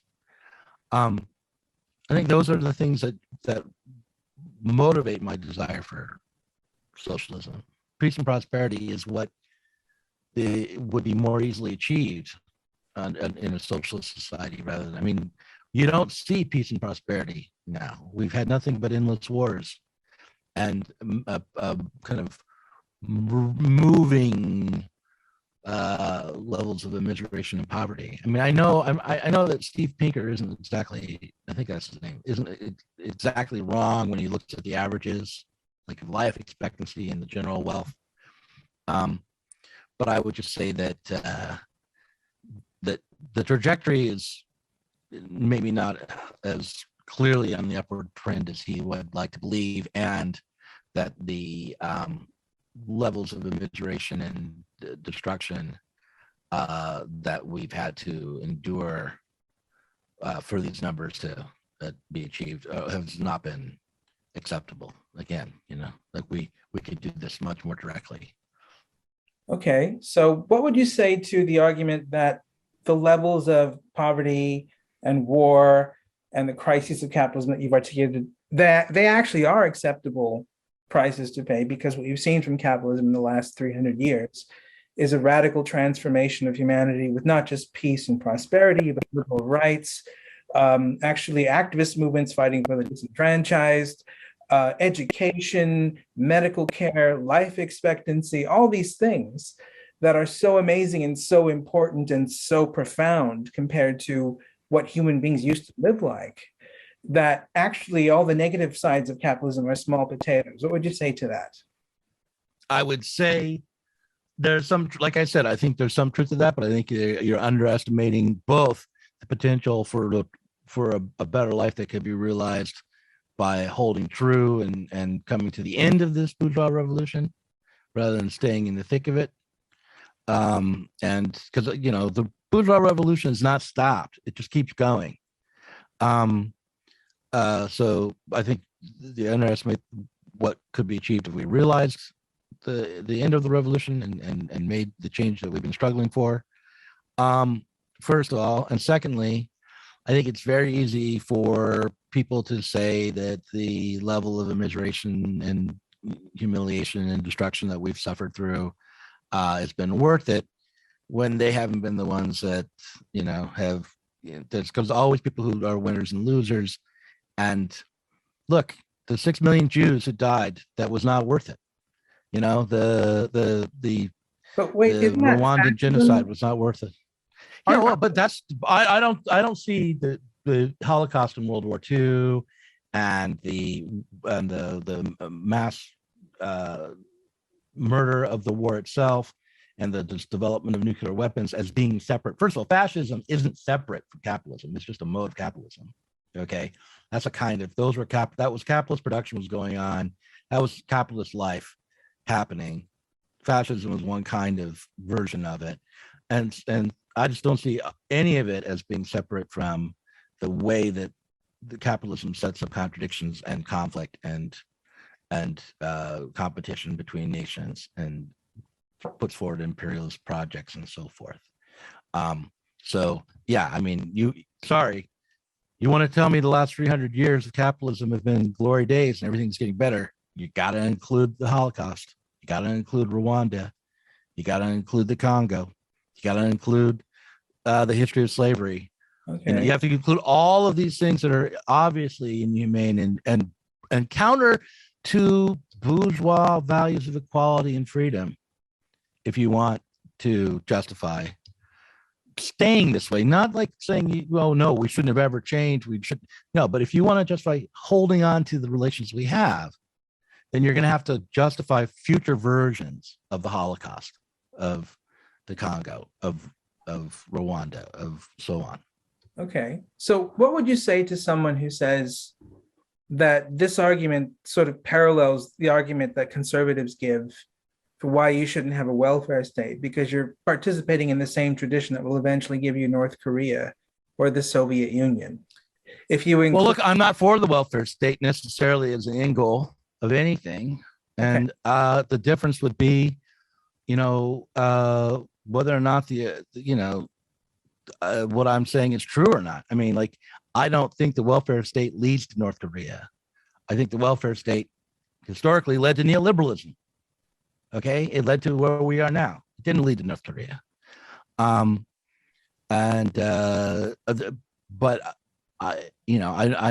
so yeah, I mean, I would say they're wrong, but yeah, certainly there's a structure to what I'm saying and to what they're saying that are similar, which is we can't justify living this particular way because it leads to these kinds of problems. Well, I don't think the welfare state leads to North Korea or to the Soviet Union, although I do think there's a lot more in common between the social democratic welfare state of the United States and the Soviet Union in that historical moment than anyone wants to really face. Like, I think that the problems that capitalism engendered around the time of World War II, in the 30s and after, were solved pretty much the same way by most states, by most modern states, whether they were so supposedly socialist or capitalist. Okay. And so, but nonetheless, like, I would argue with the people who are claiming the welfare state leads to North Korea is that they need to make a pretty good case for that, because it doesn't seem obvious to me at all. Okay. So it sounds like you think that there's something kind of morally unacceptable about the current capitalist system that requires moral and practical sacrifices, even temporary ones, that might diminish prosperity, social cohesion, and maybe even peace, to achieve a greater good, a society in which the labor capital relation is more beneficial to everyone, and less tyrannical in its own way.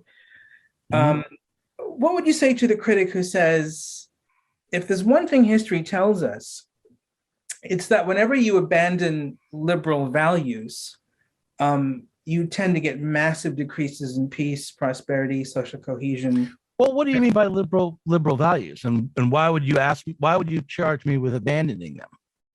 Well, because liberal values, let's go back to Spike. They're going to say that liberal values are the Enlightenment project that involves a cluster of things like free markets, whether you have a welfare state alongside them or not, freedom of speech, freedom of association, the dignity and sovereignty of the individual, that those things always get trounced on in projects where people want to abandon core elements of them, including markets or including. The markets is the one you might get me on, because I have absolutely committed to every other aspect of those values that you just put forward. Like, I would not oppose, freedom to assemble, freedom of press or speech, freedom of religion, free movement,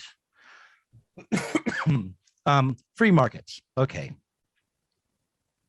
Well, the socialist project would be one where the distribution wouldn't be done through equal exchanges in a market, right? That would be the thing that would be different.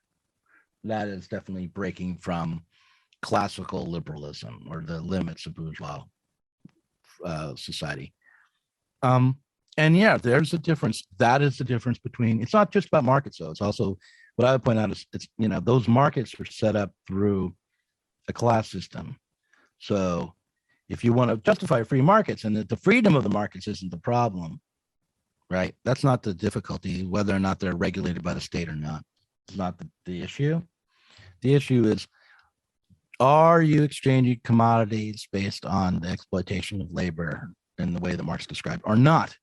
So like free distribution and free production and free competition, those things I'm not against, but it's commodity production and the class system that it's based on that I oppose. But none of that requires me to abandon the liberal values that I think matter most. And in fact, I think the people who are liberals who claim to want those values to be universalized and truly take hold will never be able to realize them without moving to socialism. That they kind of kid themselves in thinking that they can hold on to free speech, free assembly, free participation, the enfranchisement of the general population, democratic participation, all of that in a system that is riven with contradictions and likely towards crisis, to go into crisis as capitalism does. Okay, so if that's the case, why are those Enlightenment values associated with capitalism and not communism? So no one argues for communism by saying, let's create a world where we can also have free speech and also have due process and do them better than the capitalist world. They tend to say those things aren't. I do, but why did state capitalism, is another way to put it, why did state capitalism become socialism in people's minds, and why were authoritarian forms of government and state control, why did that supplant what the communist vision was?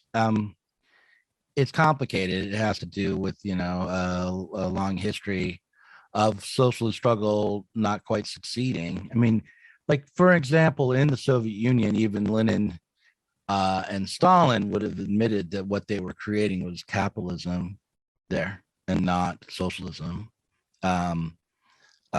because they were coming out of a feudal period and their goal was to create a working class, which didn't even quite fully exist yet. I mean, it was there. Some parts of it were there, but so state-led capitalism was the first stage towards creating socialism in the Soviet Union. And the idea would be, well, when Germany has its revolution and Europe becomes socialist, we will then be integrated into a fully developed bourgeois, enlightened, modern, industrial, socialist society. And we will be able to skip over the struggle of that Europe has gone through to get there. We'll be integrated into socialism by joining our comrades in Europe. But right now, our task is to develop capitalist power and work and a working class in the Soviet Union. And then when that didn't happen, then you had all sorts of apologetics around it, around maintaining the state-run economy as a kind of socialism, and the propaganda around Stalin and Stalinist power as a kind of socialism, and so that's basically what I think happened. Okay. What would you say to this argument that the reasons why communist countries or attempts at communism have been so difficult to marry with the liberal values is because communism without the profit motive controls human desire less efficiently? When you control desire less efficiently, you have to compensate for that by getting really controlling in other ways. And that's where I would say my answer to that would be read the economists of the Soviet Union, read the people who are talking about the national economy and how they talked about surplus value and whether they thought they were creating profits. They weren't creating private profits, but whether they were seeking profits or put it in Marxist language, seeking surplus value or not. And the answer is they were. The answer is that they didn't escape from the logic of profitability in the Soviet Union. So their lack of productivity in comparison to the rest of the world had to do as much with their starting point and as it did to do with how people were motivated. And I do believe that probably there's some merit to the idea that a state capitalist system, it certainly seemed to be the case until recently, that a state capitalist system was not going to be as competitive as one where you broke things up and had more private entrepreneurship. But China may be disproving that. I mean, that's a state capitalist system that's dominating and growing and is more stable than any other part of the world. I don't champion that as socialism. I think it's state capitalism, but I don't think it's at all clear that state capitalism can outcompete in the short run or in a medium term, can outcompete more privatized, classically liberal national economies. I don't know which one's going to win in that race, but it's not, to me, it's a race between different forms of capitalism anyway. So it's not really, doesn't have any bearing on whether or not I'm a socialist as to which one of those forms of capitalism wins. Okay. So just out of curiosity, why do you think that the liberal values that you support outside of the markets, like free speech, due process, freedom of association, and so on, the sovereignty of the individual, why are those so important for a society? Oh, well, because otherwise you only have pure, I mean, like, if you, yeah, I mean, like around, let's say, due process. If you don't have due process, all you're going to have in terms when it comes to justice is whatever the most powerful people can get away with, right? I mean, at the very least, you have to have rules of conduct and systems in place in order to gather evidence to when you're trying to take away someone's freedom and charge them with a crime. The other reason why it's really important to hold on to those values as you can, and to hold on to them as strong as you can, is for the reason like Marx gave when he was in Germany in the 19th century and was addressing the parliament. He wrote, look, any nation is no more advanced than its the ruling class of that nation. Which means that quite often the morality and the taboos and the strictures of that society will be backwards. And if you want to impose limits on speech based on the power of the morality of a nation, what you're doing is simply imposing the ethics of the ruling class upon the majority. And so progress will only be achieved when the press is protected, so that those very ethics can be violated and a true understanding of society can be reached, but not by the ruling elites who will never get there on their own, but by the working class, he said. So, the freedom of speech is important in terms of Marxist ideology, just simply so that the working class can develop a revolutionary consciousness and not be held down by the impositions of the ruling elite. Okay, that's interesting. So do you see that the ruling elite and the working class are fundamentally antagonistic towards each other? They can't come together to achieve social goods? Oh, well, I think that the interest of those who want to hold on to capitalist relations and the interest of those who want to get beyond them are at odds.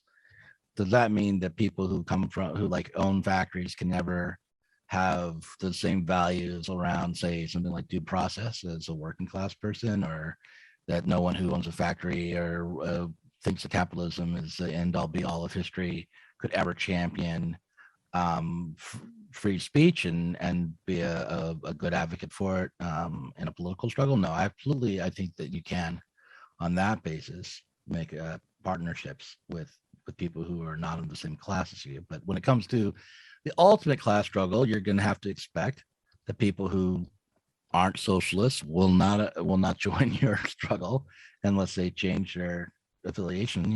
That there is an irreconcilability of these things can't be reconciled ultimately without winning either an ideological struggle or a political struggle or a revolutionary violent struggle. But I I think that last one is the most dangerous. I would want to convince as many people and bring it the majority in, obviously. But it's funny because being a Marxist, it's easy to get walked into, like, this moment where you look like a rabid, bloodthirsty maniac. And I just want to say that I may be those things, but it's not because I'm a Marxist. Okay, it's it's my own flaws in my personality. Anyway, so that's stuff there. I feel like in our first 2 hours, there was a part of the story in the background that I didn't really get to, like the whole thing about the YouTube channel and the Patreon. You want to go into that now? Sure. Because like the only point of contention that I ever had with the people who came in to take over Zero Books when they purchased the company was that I had been a freelancer without a contract, who'd never signed over any rights, and felt that the YouTube channel and the Patreon belonged to me. And so I tried to hold on to those things, and they were apparently assets that were sold as part of the purchase of the company. I think even now, I think that was not justified. But I will say that in the process of negotiating in order to avoid a lawsuit, I have relinquished all rights to the channel in the old Patreon. But that was the point of contention, really, between the people who came in and myself. It was not about, for me, it was not about who was the better publishing manager or whether it was a better imprint under their reign or under mine or any of that. It was just, I had been a uncontracted freelancer working in the United States, and I had operated under the assumption that the podcast I had brought in to promote Zero Books and that the YouTube channel were mine, and that I had retained the rights to them. And for a variety of reasons, that was contested. And to make life simple and to be able to sleep, I gave up those rights. Mm-hmm. So I just wanted to point that out. That's the background of what happened, and more than any of this stuff about am I not woke enough or my politics different than theirs, it was really about who owned those things, and that was what made them the most angry. I think was that I tried to hold on to them. Okay. And I've given those things up. Where are things going to go in the future now? What have you got planned? Well, I have a new YouTube channel. I've taken about 2/3 of the Patreon from the old Zero Books Patreon with me, which was nice. So people were very supportive.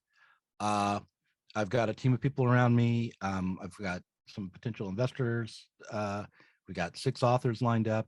I'm talking to someone who might help get financing for a documentary film. But my goal overall is to be able to publish really interesting books that intervene on the left, that lead people to rethink socialism, but people who think of themselves as socialists to rethink what that means. And people who think of themselves to be on the left to rethink a little bit what that means.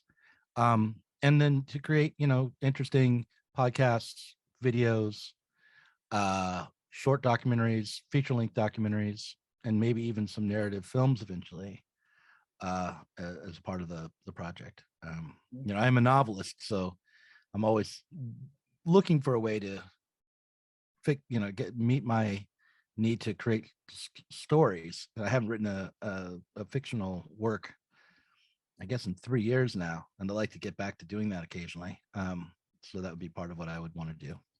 It's funny, most of what you described you wanted to do is exactly what I want to do, and I'm a novelist too. Oh, well, I guess we're at war with each other, or we could cooperate and see if we can help each other out. I think maybe that's prisoner's dilemma. Right. Yeah.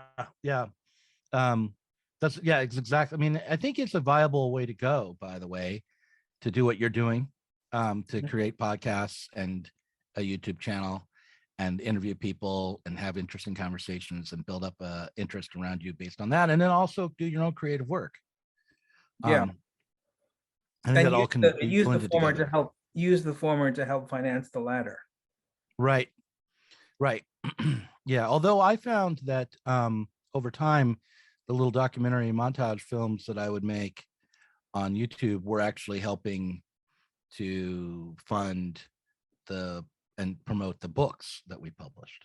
Like the amount of attention I got on the YouTube channel. I feel like that as far as my creative work has gone, that YouTube channel has been taking up the majority of my time and energy in terms of my own creative output. And but I do think that it was put into service of promoting the overall project, and that actually self-funded and even funded promotion of books and other parts of the endeavor. Although maybe I'm overestimating that, because the podcasts were probably really where that revenue was coming from, most of all, more than the little video montages. But people seem to enjoy those, so I don't know. That's interesting. So do you plan on going back to a more literary focused career in the future, or is it going to be podcast and politics focused for the Well, the Diet Soap Media is going to be a continuation of the podcast and politics focus. But I do hope within the next year or so to be able to write either a literary memoir or a novel. I went through a divorce. I'm going through still a divorce, but it's in its final stages. Actually, I wanted to talk to you about that because I just watched your podcast with, I think her name is Susan Kleeman, is it? Yeah, Susanna Kleeman. Yeah, where you talked about being on dating apps and having to deal with life as a man post-divorce. I wanted to talk to you about that if you were okay with talking about it. Sure. Yeah. In the third hour of this podcast, we'll be discussing Douglas's experiences on dating apps, his experience as a newly single person at age 50, sex-positive feminism, the connection between sex and love, and whether or not Douglas would ever date a porn star. Although I have to say that talking about that has led me to have an imitator on Twitter who does nothing but talk in a very juvenile way about how he wants, like there's somebody using my picture and tweeting out things like, I'm sure that these OnlyFans girls that I'm following will eventually have sexy with me. It's just a matter of when and where. Tweeting out things like that. And by the way, now I've said that out loud, so it can be clipped out. And yeah, no, that's how the internet is, unfortunately.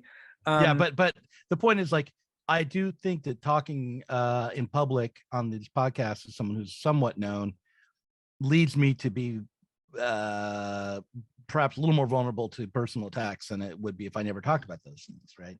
But you're absolutely right. Yeah, but I can bear it. I'll try to be a little careful and not say what I just said again, or and take two on that OnlyFans thing, Doug. No. I'm not gonna say it again. Yeah. So what were you curious about when it came to? You were trying to try dating again on using apps, right? Where you can be swiped right or left, or you can swipe left or right for people, right? And how this was kind of a very different sort of experience to the sort of pre-social media dating world, where you might meet someone accidentally as a friend of a friend. Right. That's what I'm talking about, I think. Yeah.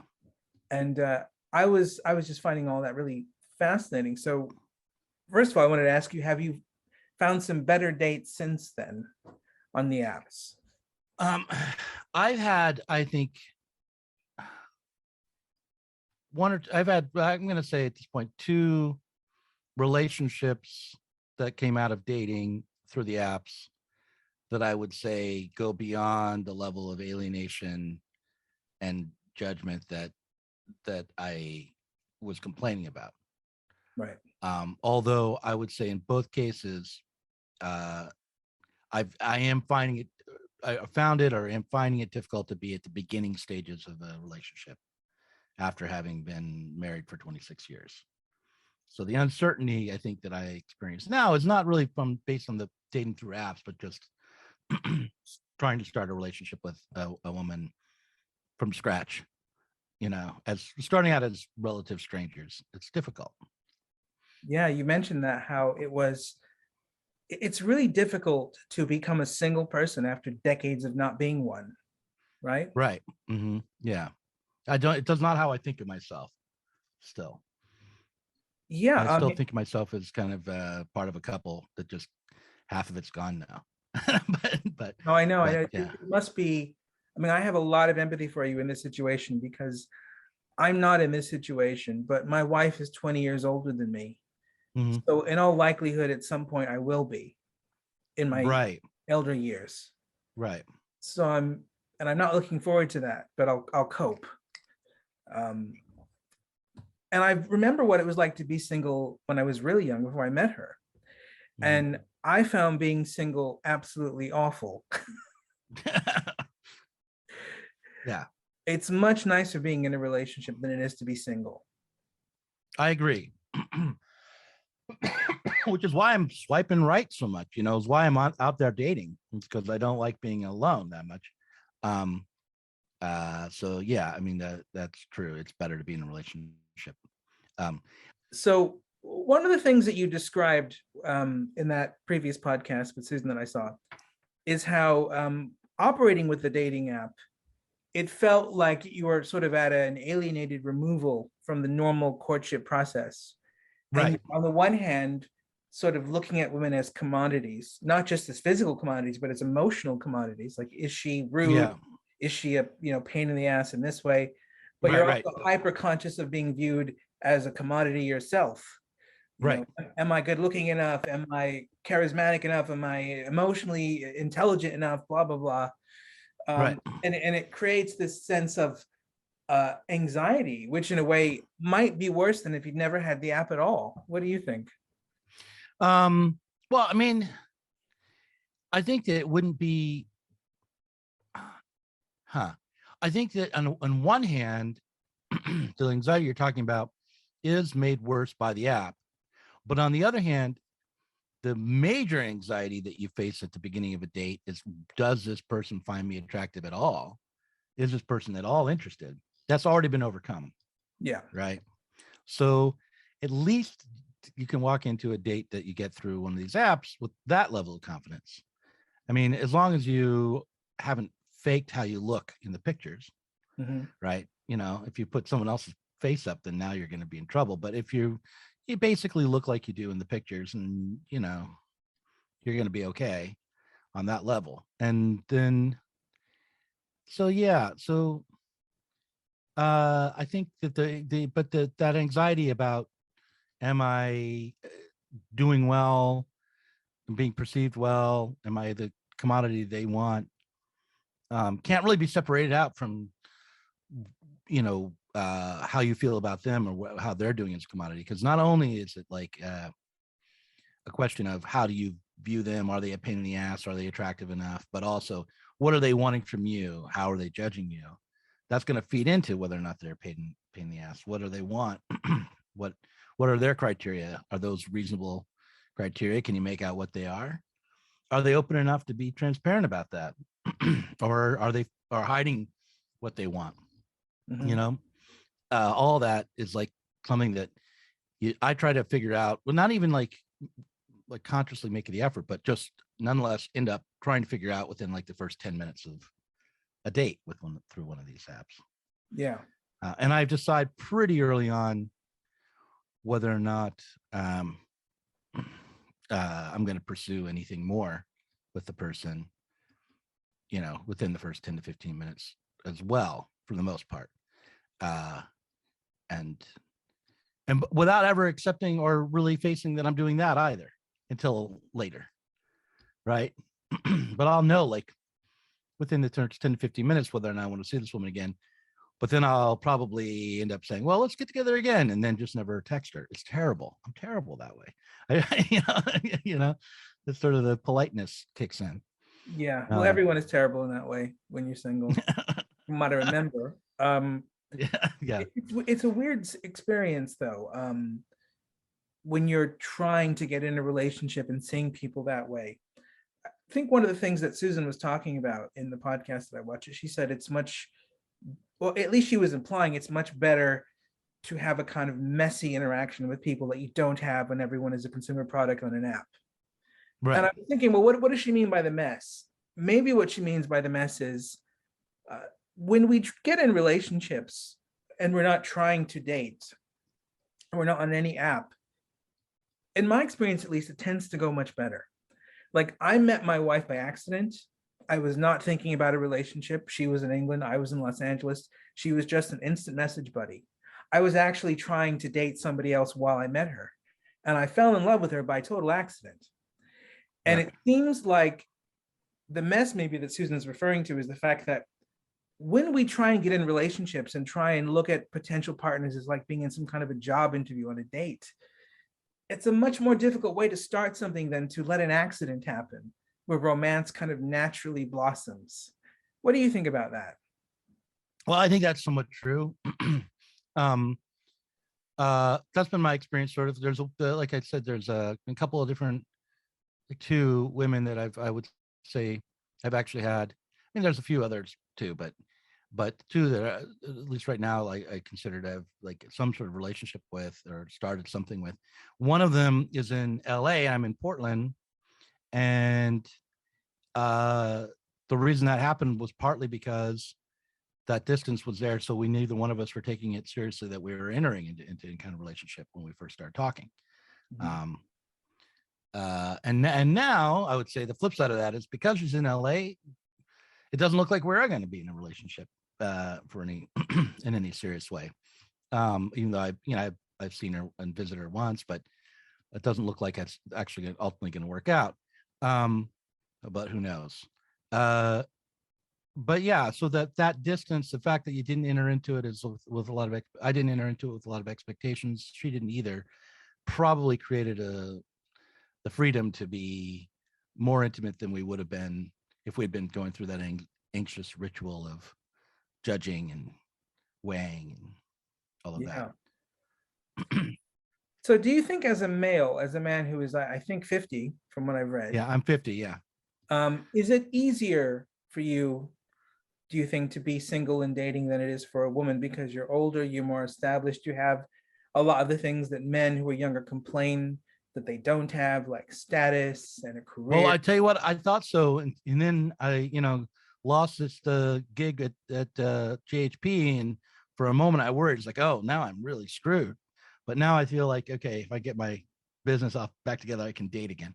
Um, uh, no, I definitely think it's true that men at 50 have more options than women at 50 do. Yeah. There's just no question about that. And reverse is true. Like women at 25 or 30 even or whatever have more options than men at that age, I think. Um, uh, I have found that since I started dating, women who if probably would not have been interested in me when I was in my 20s are interested in me now, you know, uh, which is great. So I'm That all for ever that.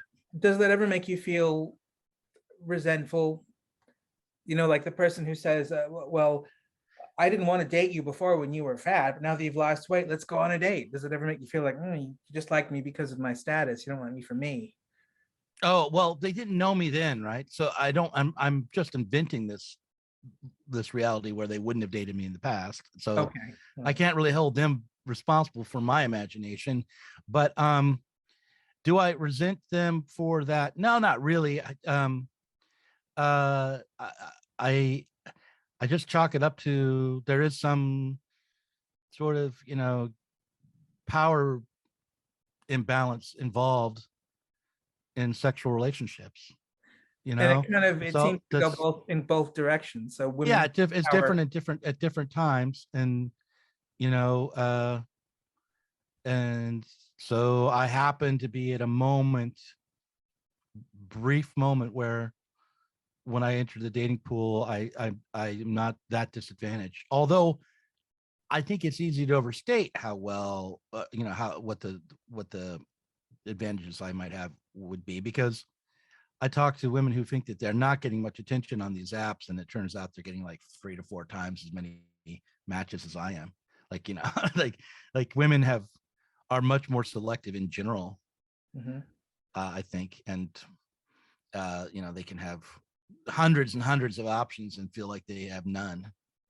So I don't know what that's about exactly, but yeah, I'm in a way I'm always grateful just to have made the cut to get Yeah. the Well, date. there is a kind of a very tense conversation between men and women in the culture at the moment, where women will say, "Where are all the good men? I get millions of men who want me, and I don't want any of them."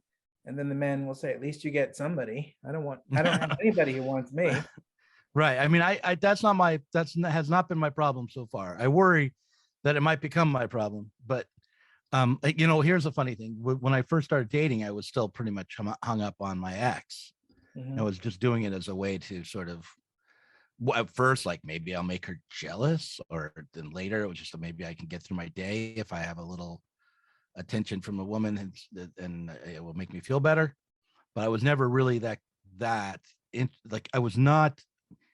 I didn't have any skin in the game, really. So I would go out with a pretty good amount of distance to the whole thing, and I thought like, oh, and that's why I'm doing well. That's why I can get plenty of dates, is because I'm treating it like a game. I'm not desperate at all for any of these women, and I worry that like a couple years from now, as I'm still single, the desperation will set in and my attractiveness will diminish tremendously. But that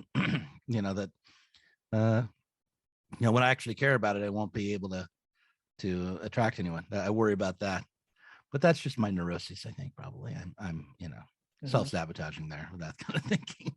So when you think about what kind of women you want to be with in advance, do you think of that, or do you think I'll know it when I see it?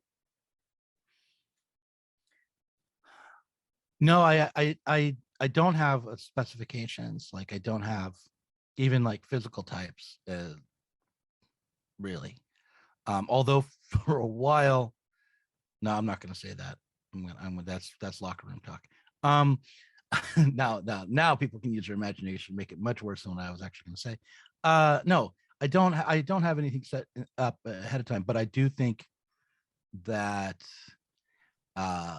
what I've noticed is that the people that I've ended up liking the most have been either like therapists working in like psychotherapists, or working in like writers or like marketing types. Those have been the people who I've hit it off with. Well, so that far. makes sense, because you've got one group of people that's really good at emotional communication. It's not going to Right. be bothered by you revealing any emotional vulnerability, but it's Right. going to try to help you sift through it rather than see you Right. fundamentally for that. So they're attracted Right. for that reason. And the other people are really good at helping you strategize things that are really important to you. Right. Yeah. Yeah. So there you go. Those are the people I've tended to gravitate towards so far. Yeah. But no, it's not at all clear to me what I really want from the dating world right now, or where it's going to go. But I would say that one thing that I've recognized as I've dated is that by and large, I've never had an encounter with a woman that I've gone on a date with where I felt like I had been wronged in any way, or that the person was not friendly, or they were treating me poorly, or they were grotesque, or anything like that. And all of the women I've talked to almost universally have stories of men doing all of those things. And I don't think I've ever created a story like that. I hope I haven't. But my favorite story from that in that vein would be a woman who talked about how she had matched with a man on an app, and he had asked her out for dinner. And the day of the date came along, and he texted her and said, "Listen, I want to have dinner with you tonight. Bring a pizza to my house. Please wear fishnet stockings and a short skirt." and and this is not how she had anticipated the dinner going. And my thought was, if I had known that Tinder worked that way, I would have deleted DoorDash a long time ago. Get the free meal out of the Tinder. So I feel like that was a particularly bad date, but there are others, that kind of like that. Yeah. Um, It's interesting to say that because when I was single, I had the female equivalent of what you just described many times. oh, okay.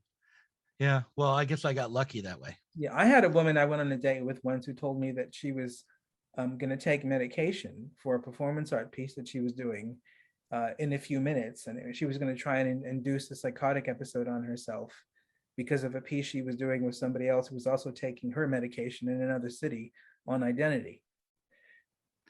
And did you tell her, well, if you're going to do that, then I'll go home now because I don't want to be on a date with you while you're in a psychotic episode? And she got very upset with me when I did. Yeah. I think that's only fair. You're going to induce psychosis during our date. No, thanks. We've just met. That's too much burden. But it was very much, well, I thought you were cool. I thought you were bohemian. I thought you were open to new experiences. Well, yeah, but I'm not your freaking, caretaker. I'm not your nurse, not your psychiatric nurse. What are you talking about? Yeah. I would have responded something like, I thought you were like not insane. So anyway, I guess the question that a lot of people are thinking about because of experiences that they've had in this regard is, do these negative experiences with strangers tell us something about the other sex that's quite nasty, that the other sex are collectively getting away with? I don't think so. A lot of people think so. I don't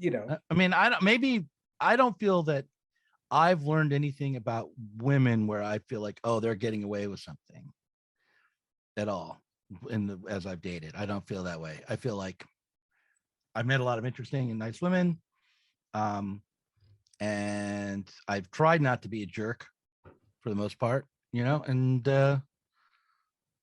yeah. So no, I don't feel like I've gained some grievances about the opposite sex in the process. I might have some hesitations or grievances about the apps, but even like I think I described a woman who I went on a date with and I bought her a beer and she was finicky and I judged her for it. Like I was judging her for it under that circumstance. It was not a character flaw that she wanted to know what kind of beer I was going to get her, right? And like I said, I'll get you a beer. I'll get you the same one I'm having. She said, what's that? And I said, I don't know. I asked the bartender and they said for the best one, and that's what they got me. She said, no, I want to go up and pick it up myself.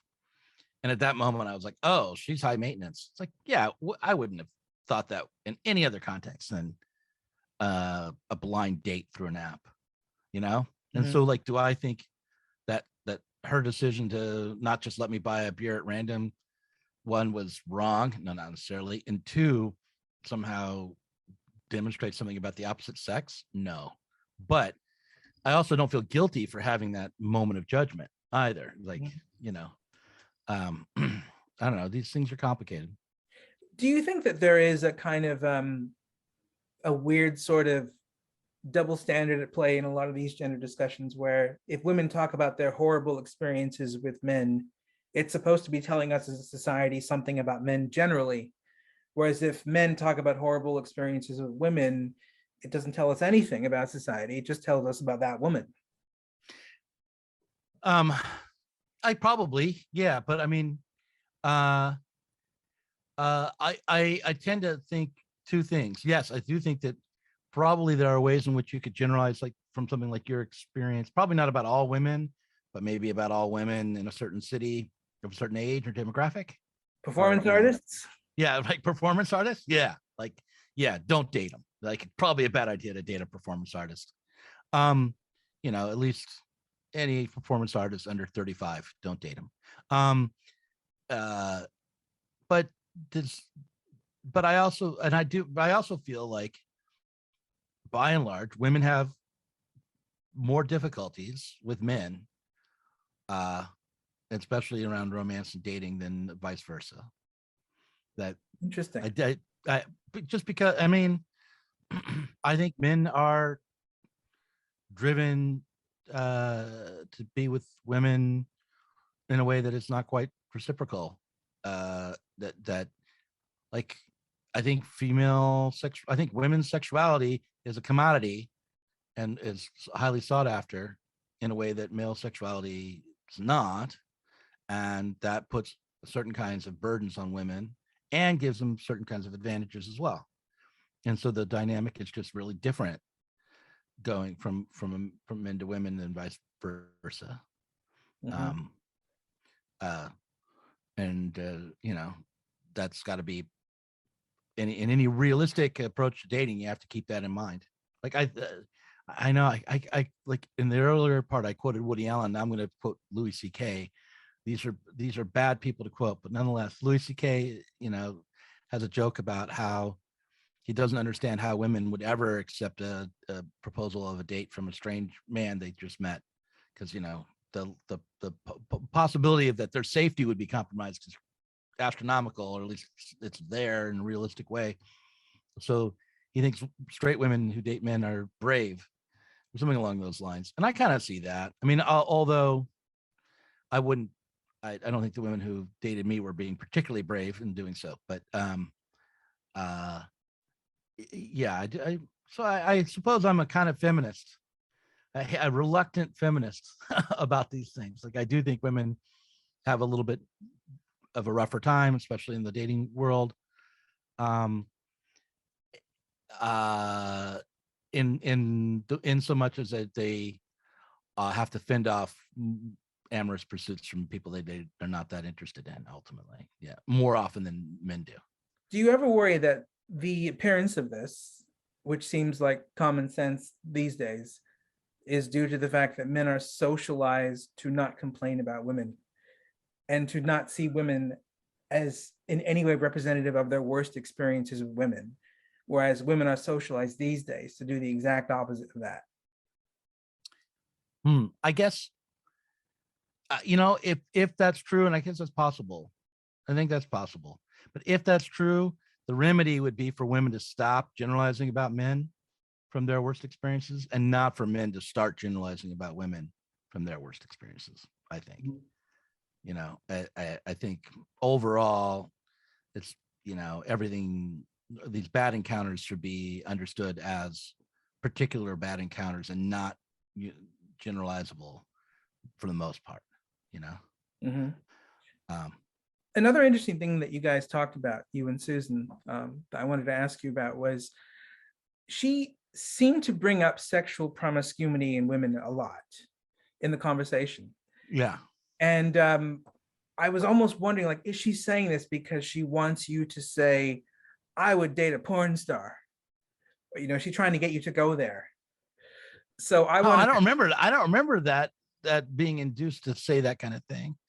But what did she like? Well, that's what it felt like as a watcher. It felt like she was trying to get you to say, we're too judgmental of slutty women. I would date any slutty woman that would ever date me. It's fine. Blah, blah. Right. Okay. I remember the conversation around being a slutty or sexual promiscuity.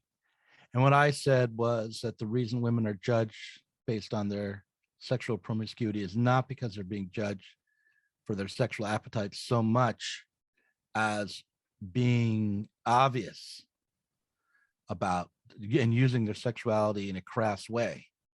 Yes. It's like you can have multiple sex partners and be promiscuous and not be judged for it if you're not walking around in outfits that are crass and over, and seem to offer your body up to strangers and things like that. You know what I mean? When you said that, you immediately went into the feminist jail for being a victim blamer. Did I? Well, yeah. But I pointed to, like, She's Gotta Have It as an example of a woman who was sexually promiscuous and obviously powerful and was not slutty. Yeah. Right. And by the way, when I said that, I was also not saying, oh, and I dislike it when women are slutty, or I think it's bad or morally reprehensible. I didn't say that. I don't mean that, but I think they're judged. I think ironically, what they're judged for is not being sexually desirable enough. The slutty women are perceived to be less sexually desirable than women who are less slutty, but maybe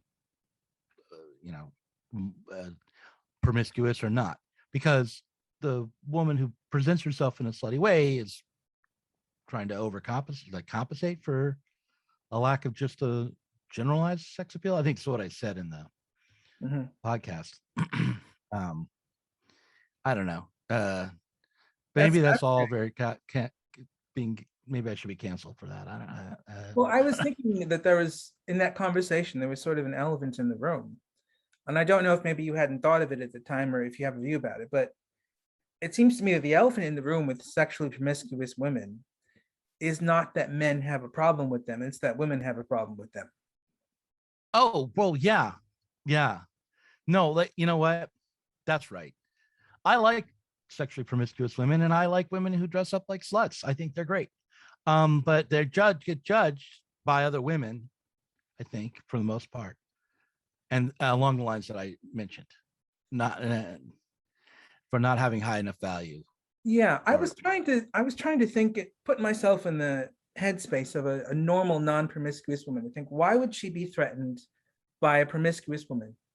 And what I came up with was this. I was curious what you think about this. Maybe the reason she's threatened by a promiscuous woman is because promiscuous women, if there was a bunch of them, if they were highly successful in the culture, if they became normalized, social norms would reward all women for behaving like them.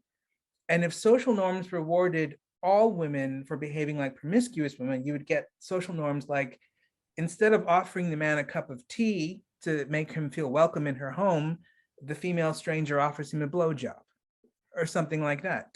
And while that wouldn't be terribly awful for the promiscuous woman if she fancied the dude, for a normal woman, that would be potentially traumatizing. And there's a danger between the two groups, an antagonism in this way. I don't think that's ever going to happen.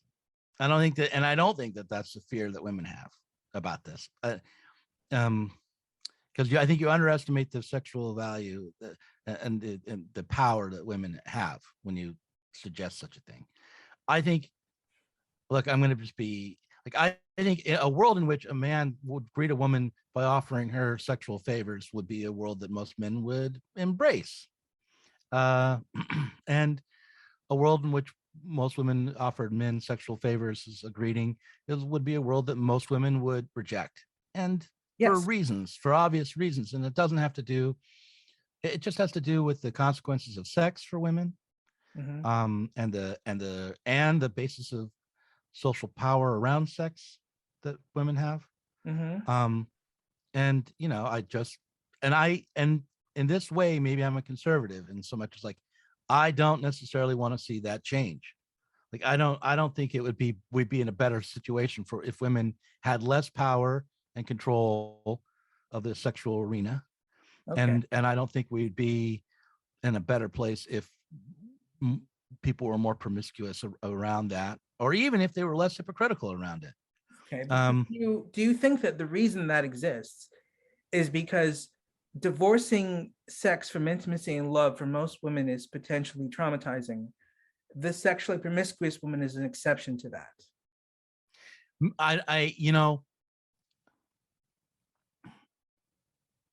Maybe, but okay, you know what? I think in reality, I think that divorcing sex and from intimacy and love is potentially traumatizing for most men too. Actually, like, I don't think that, like, in my own experience, like, it's actually not something I've sought very much.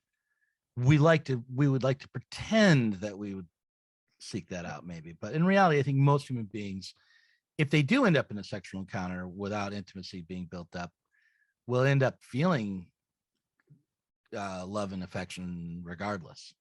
Like, I think we're kind of biologically programmed to have, kind of crushes at the very least on the people that we have sex with. So do you think that the sexually promiscuous woman is an anomaly among men too, not just among women? I think that sexual promiscuity amongst both sexes leads to heartache amongst both sexes often enough, and that the kind of bitterness that you sometimes encounter amongst people who are like part of the hookup scene might have to do with the repetition of heartache that they've experienced. if that's the case, why has there been so much feminist buzz in the last 10 years about sex positivity and totally destigmatizing the separation of sex from intimacy and love, and seeing what you just said as some sort of like a patriarchal backward view, rather I than just don't I don't know, I guess. Well, first of all, I mean, look, I can see the argument, like long-term monogamous relationships and marriage are kind of thought of as being synonymous.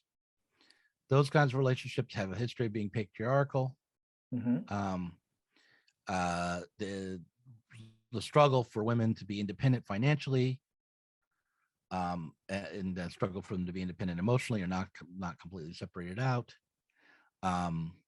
So, and also, so I mean, those are the logical reasons why you would want to be able to separate those things out. The other thing is, look, there are different ways to compensate or cope with the fact that we are becoming more alienated and individuated and isolated. And one of them is to make it into benefit. Like men do it too. This whole men going their own way philosophy, like, oh, I don't need women. They're just a trap. I'm going to be independent from women. If I'm going to have sex, I'm not going to get involved. I mean, that's something that some men say too. And when they say it, it's not considered to be progressive, but yeah. I feel like this conversation is so much more dangerous for me than the one I had before. And I want to point out that when I talk about these things, look at behind you. It's culture on the offensive, Doug. I know, but I feel like the other thing is, like, when I talk about these things, I'm just telling you like my opinions as a guy. I'm not really telling you I'm not I mean, I could be more thoughtful and think things through from within the context of like a materialist feminist movement, and but I'm talking to you as someone who's out there dating, more than I am talking to you politically. I'm not making any suggestions on how to change relationships between the sexes when I talk about this. I'm talking about, like, how do I think I want to operate as I seek a new relationship. And basically what I want to do is be respectful. You don't want to date a porn star. Is that what I would? Well, I wouldn't say I wouldn't, but probably not. No. Yeah, I mean, it would be unusual for me to be in a circumstance where that would even come up, right? Mm-hmm. Where I would meet a porn star to date. Yeah, I don't think that's likely. I don't want to date someone or be with someone who separates love from intimacy, from sexual intimacy. That is how I feel about it. Not that I wouldn't date someone who wanted to be with more than one partner necessarily, even, although I would maybe hesitate, but I certainly wouldn't want to give up the connection between sex and love. Yeah. Well, that's I totally understand and sympathize with that. And I'm bemused to live in a world where that's seen as an old-fashioned conservative view. Yeah. But I'll tell you this. I don't think it's a losing line in a date. Like, I think that for most women that I've met, that saying the opposite would be a move that would not make the second date possible. And saying the thing I just said would be what most women would want to hear. Oh, yeah. No, I think feminism tries to bait women by getting them to think about their grievances with men so that they ignore the fact that actually most women are far more conservative than most feminists on these issues. Well, I don't know if I don't know if that's, I don't know if connecting love to sex is conservative. First of all, I don't accept that characterization of it. But secondly, yeah, I also agree that a certain kind of ideology, liberal ideology, say, does try to deny some of the things that most people just would take to be natural fact. Like, yeah, I'd rather be with someone who wanted to have sex with me because they really loved me or have felt intimate and connection with me, rather than someone who just wants to use me for their pleasure. I mean, you know. Well, on that note, ending with love as our get out clause. Thank you so much for doing this. Yeah. It was really fun to talk to you for 3 hours. Yeah, I hope that I'm not canceled. Although, you know what? I've been canceled enough lately that I will probably barely notice if I get canceled on this one. And given that I've just been asking you a combination of theoretical, practical, political, and personal questions, I should end this by saying, is there anything you'd like to ask me? Oh, yeah. I guess I do have a question. Like, how did you manage to make it work out with a long distance relationship? How did you overcome that divide of distance, the real physical distance? Well, that's an interesting question, actually. It was 2003. I met my wife, Lizzie, on the internet on AOL Instant Messenger in July of that year, I believe.